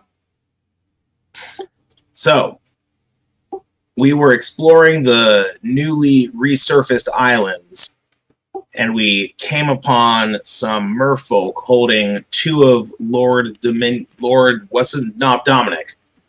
Dominic's mercenary bodyguards hostage for attacking them. So we spoke with the captives. They told us that Lord Dominic had been shot through a gap in his armor at his armpit with a silver-tipped crossbow bolt. Interesting. We were able to locate the rowboat that he crashed in and was shot in, and we retrieved the body. As a side note, we owe the merfolk some able-bodied men. Criminals, I think, would suffice for this as a peace offering. We don't owe the merfolk nothing. We owe the merfolk some able-bodied criminals to essentially be sacrificed to them. Hence, pick some criminals. So, you're saying he was attacked by someone. That's your theory. My theory, our theory is, yes, he was attacked, and he was attacked by the Order of the Sacred Grove. I wouldn't put it past him. That he was attacked is indisputable. Somebody shot him with a crossbow bolt. A silver-tipped crossbow bolt. At a very long distance. Highly skilled, for sure. Mm-hmm.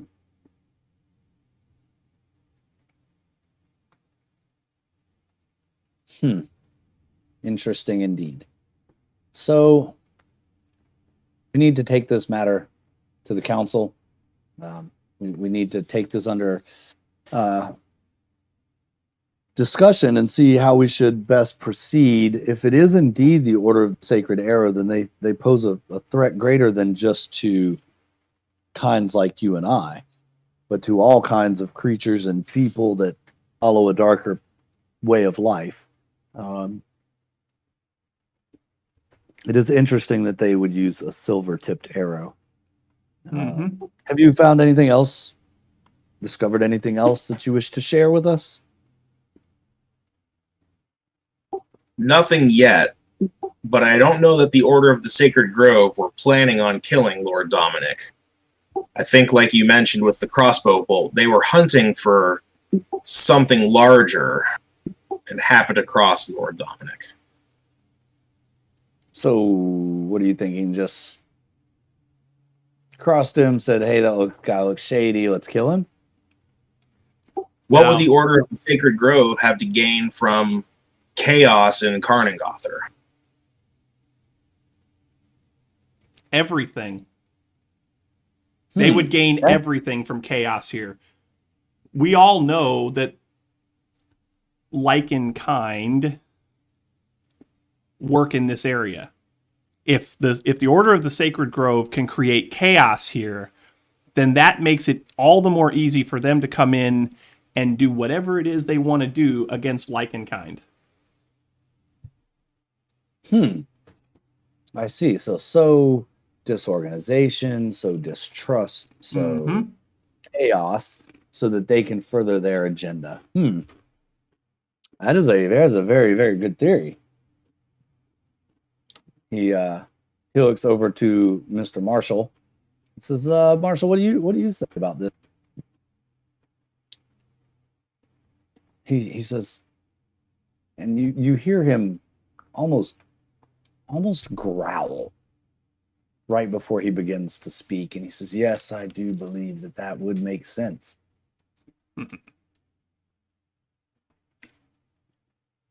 We can't rule out other options, though. We cannot be single-mindedly focused. This could have just been a random attack of pirates. I mean, you never know. These weird things happen. We've seen all kinds of new weapons in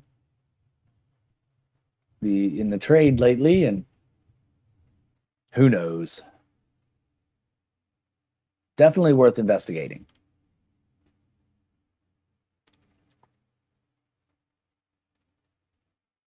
And he looks to Velma, and Velma agrees that they definitely need to look into it. She can pull up some magic and see what she can find about it. The barkeep Swiskamo is back here as well. He starts going on about how if this is Order of Sacred Grove, then they could have been the ones that attacked his shipment of cocoa powder, and disrupting the supply trade with the supply chain here would definitely make things harder for us through the winter. And let's also not forget that the Order of the Sacred Grove is not just doing stuff here. They made it all the way back to the orphanage for whatever reason. Yeah, they probably came through the mountains. We probably should send word up to Coton and that area and see if they've had any passers through before the winter set in there in the past.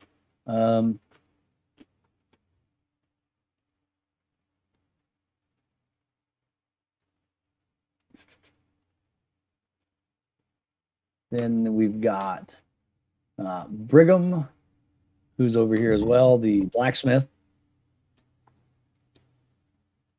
He finds it troubling that silver is becoming harder to find, that it is definitely getting harder for him to get as well. People can't even get silverware anymore.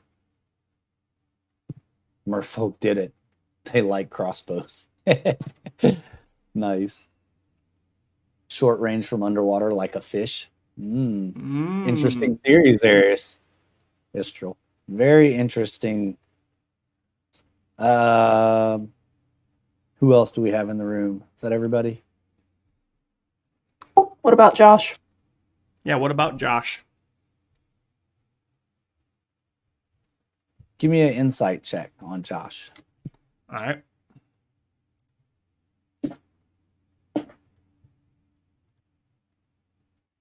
There, I finally did it. Yeah, you did it. You sure did. Because nobody else in the room did. Yeah, nobody else seems to see anything.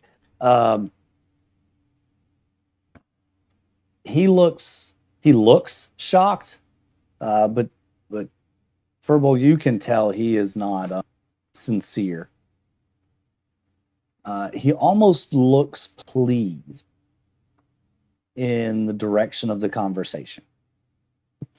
Relieved may be better than pleased. Told you that I was right about Lady Chandra.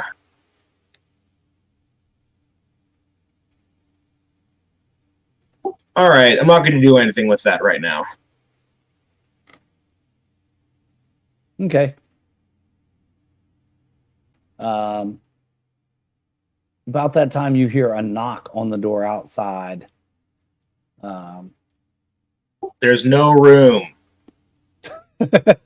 Yeah, Clark could stand on the table right here. And you hear a woman's voice. Oakflum, you need to let me in. You recognize the voice as Lady Chandra. Oh. Yep, we'll let her in. She looks grief-stricken. She has just heard the news that her husband was killed, and she has come to find the information for herself.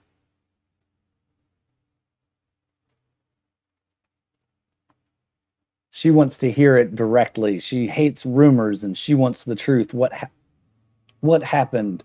Said he drowned in a rowboat, and he was eaten by sharks, and all this other different rumors are spreading through the town. You all haven't been back like 2 hours. And she wants to know why she wasn't the first one told. And I mean, she is upset.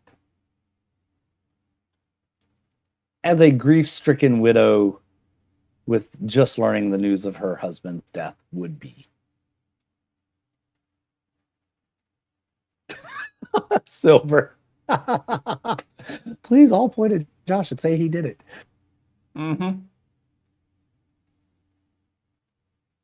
Nice.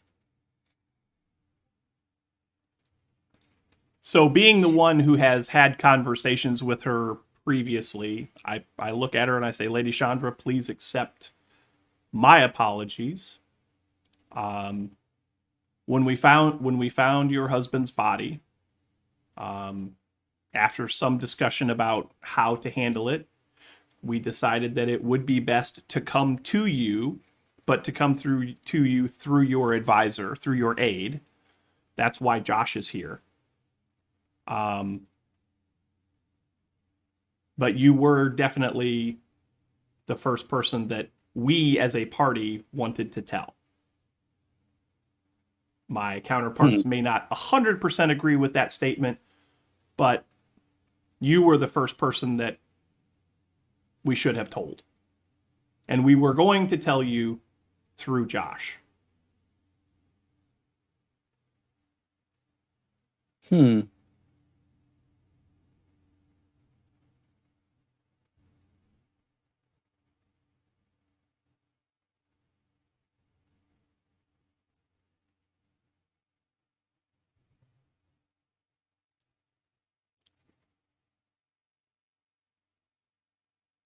Because she's grief-stricken, she is at a disadvantage for her wisdom roll, and she believes you, whether you're telling the truth or not. She believes you, and she's not going to rebut against your argument there. She agrees that yes, that probably is best, as he would know how to deliver the news, but somehow it got out, and now it's running amok, and people are upset, and they think their leader is dead, and now what are we going to do? We have to calm the people, and she starts kind of panicking a little bit, and Oakflum says, ma'am, that's why the council is here. We're enacting a plan as we speak. We're going to definitely keep things under control for you. No worries. Well, what we need to plan on next is the transition of power, and who's going to be the next in line of succession, and so we need to know that information so the council can best make its decisions of how we proceed. We'll keep you informed every step of the way, of course, but right now it might be best if you were to return to your residence just to rest and properly grieve.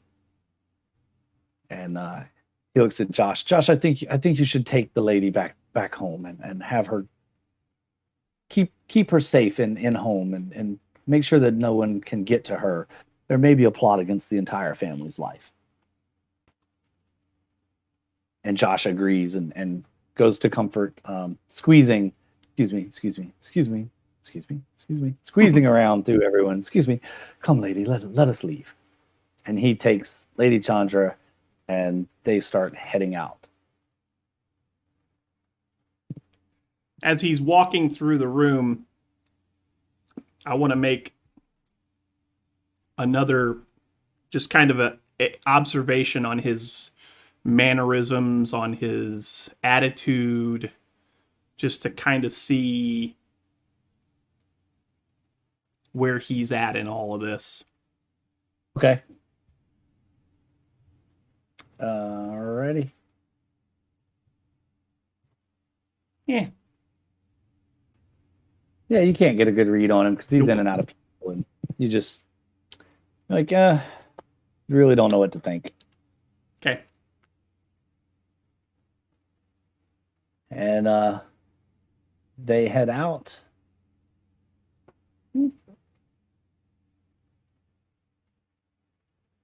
And are gone.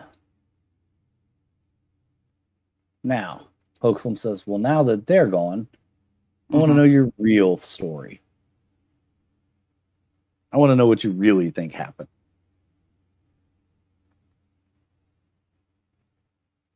Do you really think this was the Order of the Sacred Grove? Just a random attack? I don't think it was random. I think it would be really easy to get a single silver-tipped crossbow bolt, whether or not you're the Order of the Sacred Grove. I agree with that. Agreed. I mean, we From what sell I've them seen- here in the market, so I mean, anyone could get one. Mm-hmm. What I've seen of the Order of the Sacred Grove, they don't strike me as an elite tactical force.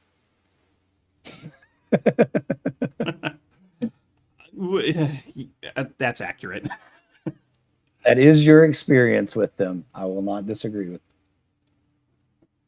I mean, Oakflum can disagree and say they do in fact have some like elite special forces Green Beret shit going on, but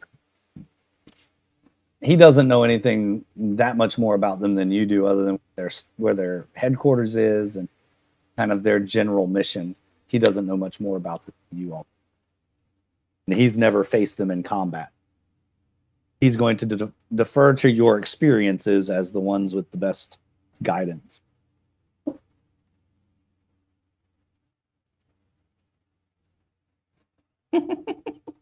It's okay, Silver. It's okay.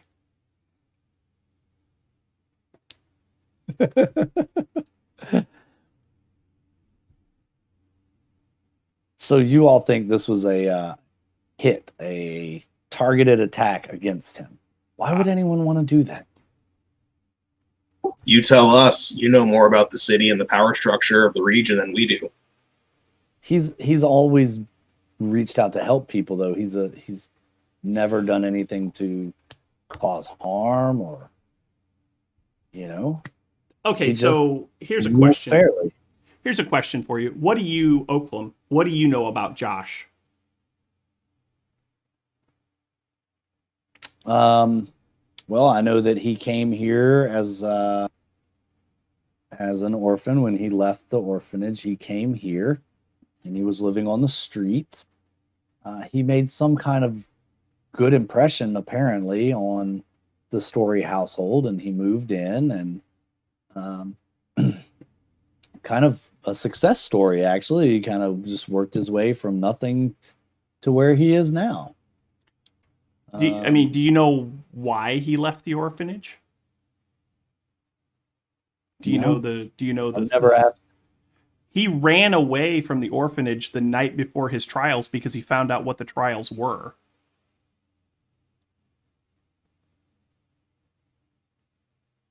Coward. So he learned what the trials were, and he fled. Yes. So what are you insinuating here? I don't know that he is at all to be trusted. I know that he comes from a fairly well-to-do family. And I wouldn't put it past him to try and do anything in his power to get into another position where he could be a powerful and manipulative person.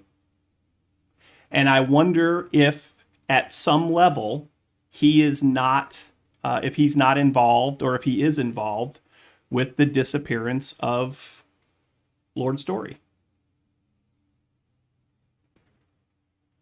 He seems awfully close to Lady Chandra, always has, from the stories that I've heard. That is true. Lady Story is not from here. She married into the Story family. So Correct. now the future of this town relies heavily on two people that aren't from here. All the more reason they need to be protected, though. All people find that out and jump to the same conclusions that you are proposing. They may try to take action against them. So we also need to protect them and keep them safe. But I see where you're going with this. Interesting indeed. But you are aware that the stories are not like him, right? So that's where I have the trouble believing that the Order of the Sacred Grove would have done this. Just okay. So let's look at another possibility. Two people that were supposed to be protecting him. He died on their watch. They were attacked by pirates or whatever. A few of them got away in a rowboat. While they're in this rowboat, this miraculous crossbow bolt pierces him in just the right place under his armor from a distance, and he dies. The last two people that saw him alive are now in the custody of merfolk.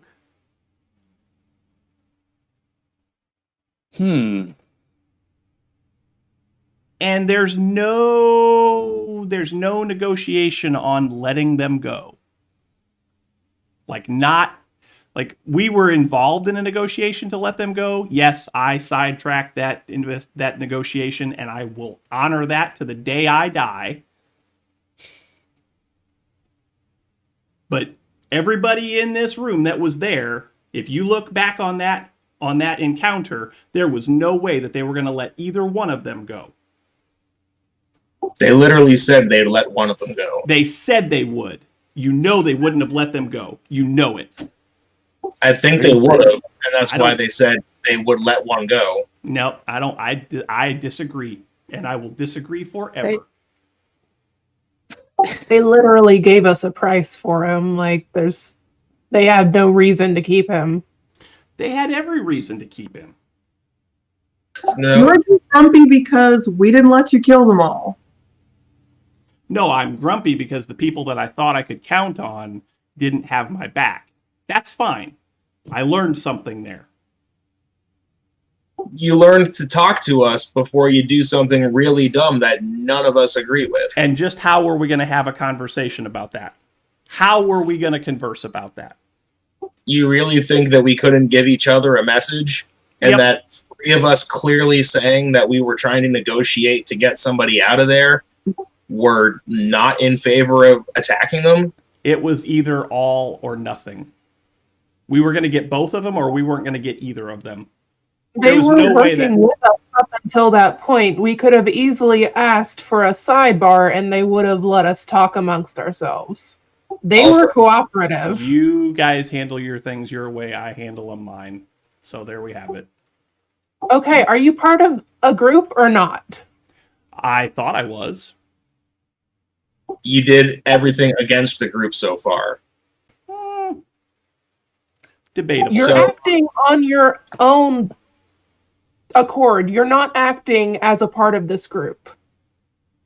That's debatable.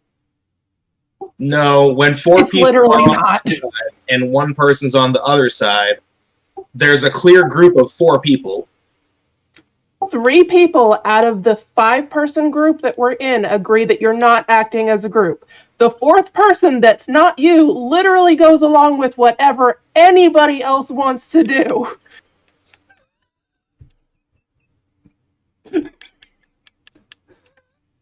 So you're on your own here, buddy.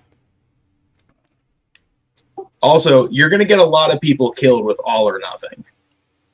That is possible. There's going to be extra people dead to appease the merfolk because of it. How do you know that's not what the merfolk want anyway? So, okay. Oh, Is there... The people of the town liked Lord's story. yes. Lady Chandra, it's mixed, it sounds like. Yeah, it's mixed. She has some progressive ideas that a lot of the older people in this city don't want to go along with, but they'll get on board probably. Do people... Like, does she have a potential stake in taking over from her husband? Like, is there a reason why she would want him out of the picture? Well, I mean, that is tradition that if the husband were to die, then the wife would take over. If there isn't an eldest child, an eldest son, there is no eldest son, so the wife would take over the reign. And we already know that they disagreed on how the town should be run.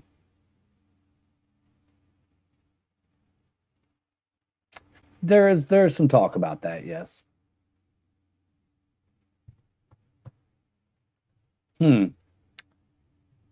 So it seems that there's a few different players in the game. We have who have just recently been thrown into the spotlight as potential instigators. We have the Order of the Sacred Grove, and we have an inside job. Is that the 3 possibilities you're explaining to me here? I'd say that's accurate. We have much to deliberate and think about. See what else you could turn up. See what other information you can gather from the streets and from maybe go to Coton, maybe go to these other towns where Lord Domic was supposed to go and see if he was followed by anyone. Perhaps that's where we need to start our investigation. You still have the message scroll that I gave you? Yes. Probably. Just send word if you get anything of substance. We'll work on maintaining the peace here in the city and working up a power transition plan to just make things go along as seemingly normal as possible until such time we have a reason to go other ways. Sound good? Sounds as good as any plan that we could have come up with on our own. Together we shall solve this great mystery and unmask the villain. There's probably some white dude in a creepy van. But is the van down by the river? Yes. Of course. Yes, The it van's is. always down by the river. Yes, We're it mixing is. metaphors a little bit here. Scooby-Doo. It's a Scooby-Doo episode, y'all. So, like, real talk now. Mm-hmm. What's our next step? It's the whale. The whale did it. You leave Petunia alone. Petunia shot the bolt out of her blowhole. Yeah, yep. Petunia is the assassin. I knew it.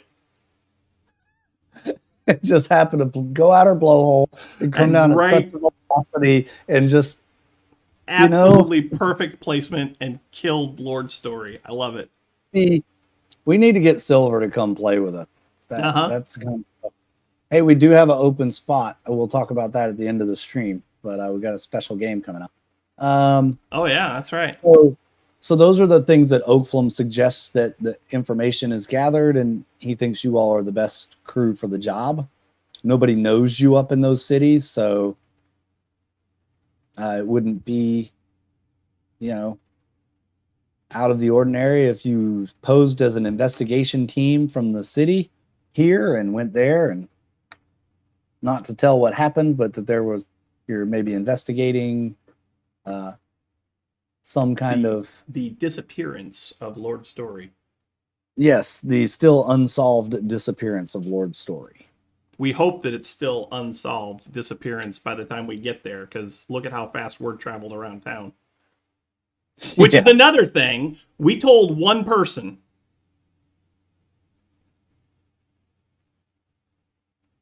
Well, then there were the 6 guys that came and got the body.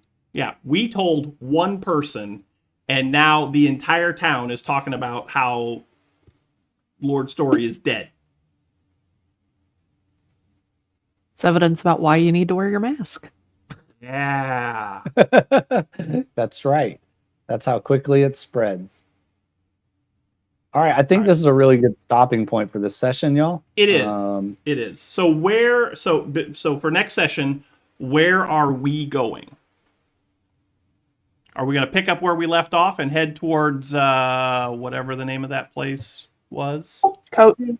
Yeah, maybe. Let's grab the regional map real quick. Yeah.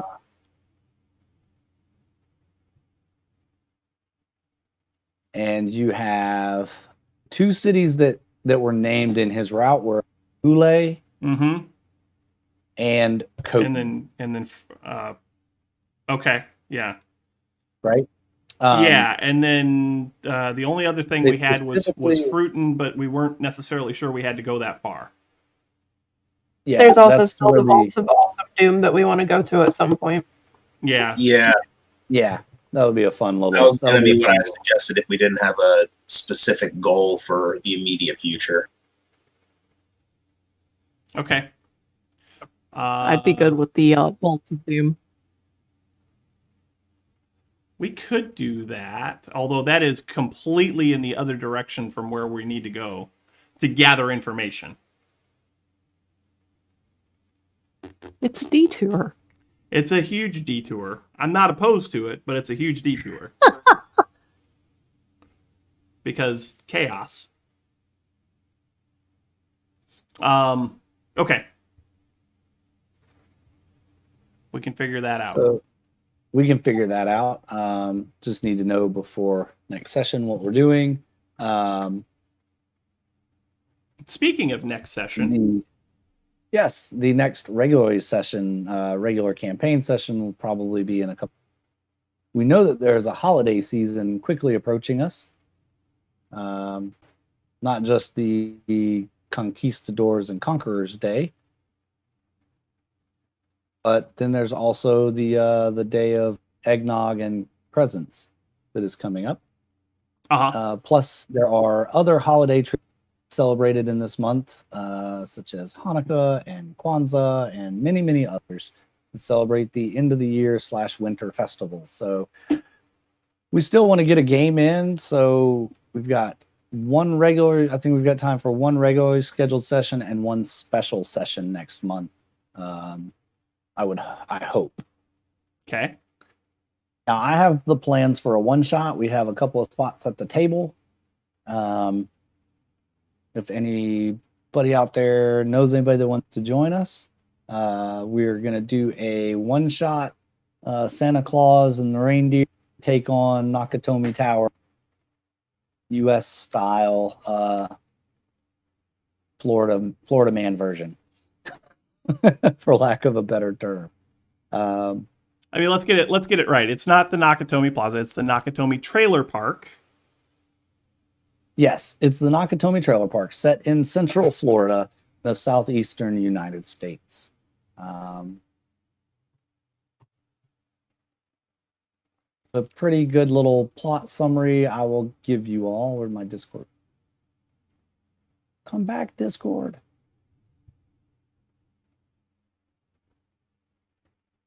Basically, Santa's reindeer and elves are delivering the toys, and they get a call from the North Pole. It says that where is his name? Hans Boudreaux has kidnapped some of the elves and Mrs. Claus and has fled to the southeastern United States. It is at that point that they divert and make for Nakatomi Trailer Park, the known home of Hans Boudreaux. And our players will be playing pre-gen characters, so no worries of having to come up with anything on the fly. I've already got everything pre-genned up and ready to go. Everyone is playing a very special homebrew gnome class. It's a homebrew elf, North Pole elf. Should be a lot of fun, I hope. And it's a one-shot Monty Hall, live or die, no cares, blazing kind of thing. We are going to use some modern technology, so there will be fire. There will also be special weapons like candy cane, blow guns, and things like that. Nice. Should be a lot of fun. Nice. Hope we can get a couple of new folks. I've invited a friend of mine from Texas to come join us. Haven't heard back whether or not she'll be able to make it or not. So, any Something to look forward to. Game? No? All right. Something to look forward to. I think right now we are tentatively planning that for the 19th, but we're trying to confirm schedules. All right. So nothing hard in the books yet. Tentative. That weekend, 19, 20 maybe. Let you all know when we're going to do it. Sounds good. Sounds good. So we're going to try and get one more regular gaming session in and one more one-shot in before the end of the year. You are all cordially invited to join us for those. We certainly do appreciate everyone who stopped by tonight. I think we peaked at like 9 or 10 viewers today, which is a personal best for the Twitch channel. And we also gained a couple of new followers. We are on the road to 50 followers. That is a goal for us. So if you know anybody that might like to hang out with us and watch us do D&D our way, direct them to the channel. We'd love to have them. But that is all the time we have for today, folks. Thank you so much for hanging out with us tonight. It was a pleasure. Thank you all so much. We will come back. We will do this again. We're not sure exactly when, but a couple weeks probably. We got to get through this bird holiday first, and then figure out what our schedules look like before we get to the Fat Man and Candy Can holiday. So we'll get there when we get there. But pay attention to the social medias, especially mine. I will keep you all notified as best as I can there. Also, I will try to make sure that there are notifications that go up on the YouTube channel, on the community tab over there on the YouTube channel for your digestion and information. But again, that is all the time we have for today. Thank you all so much for watching. We will come back. We will do this all again. You are all invited. But until then, get off our lawn. Bye, y'all.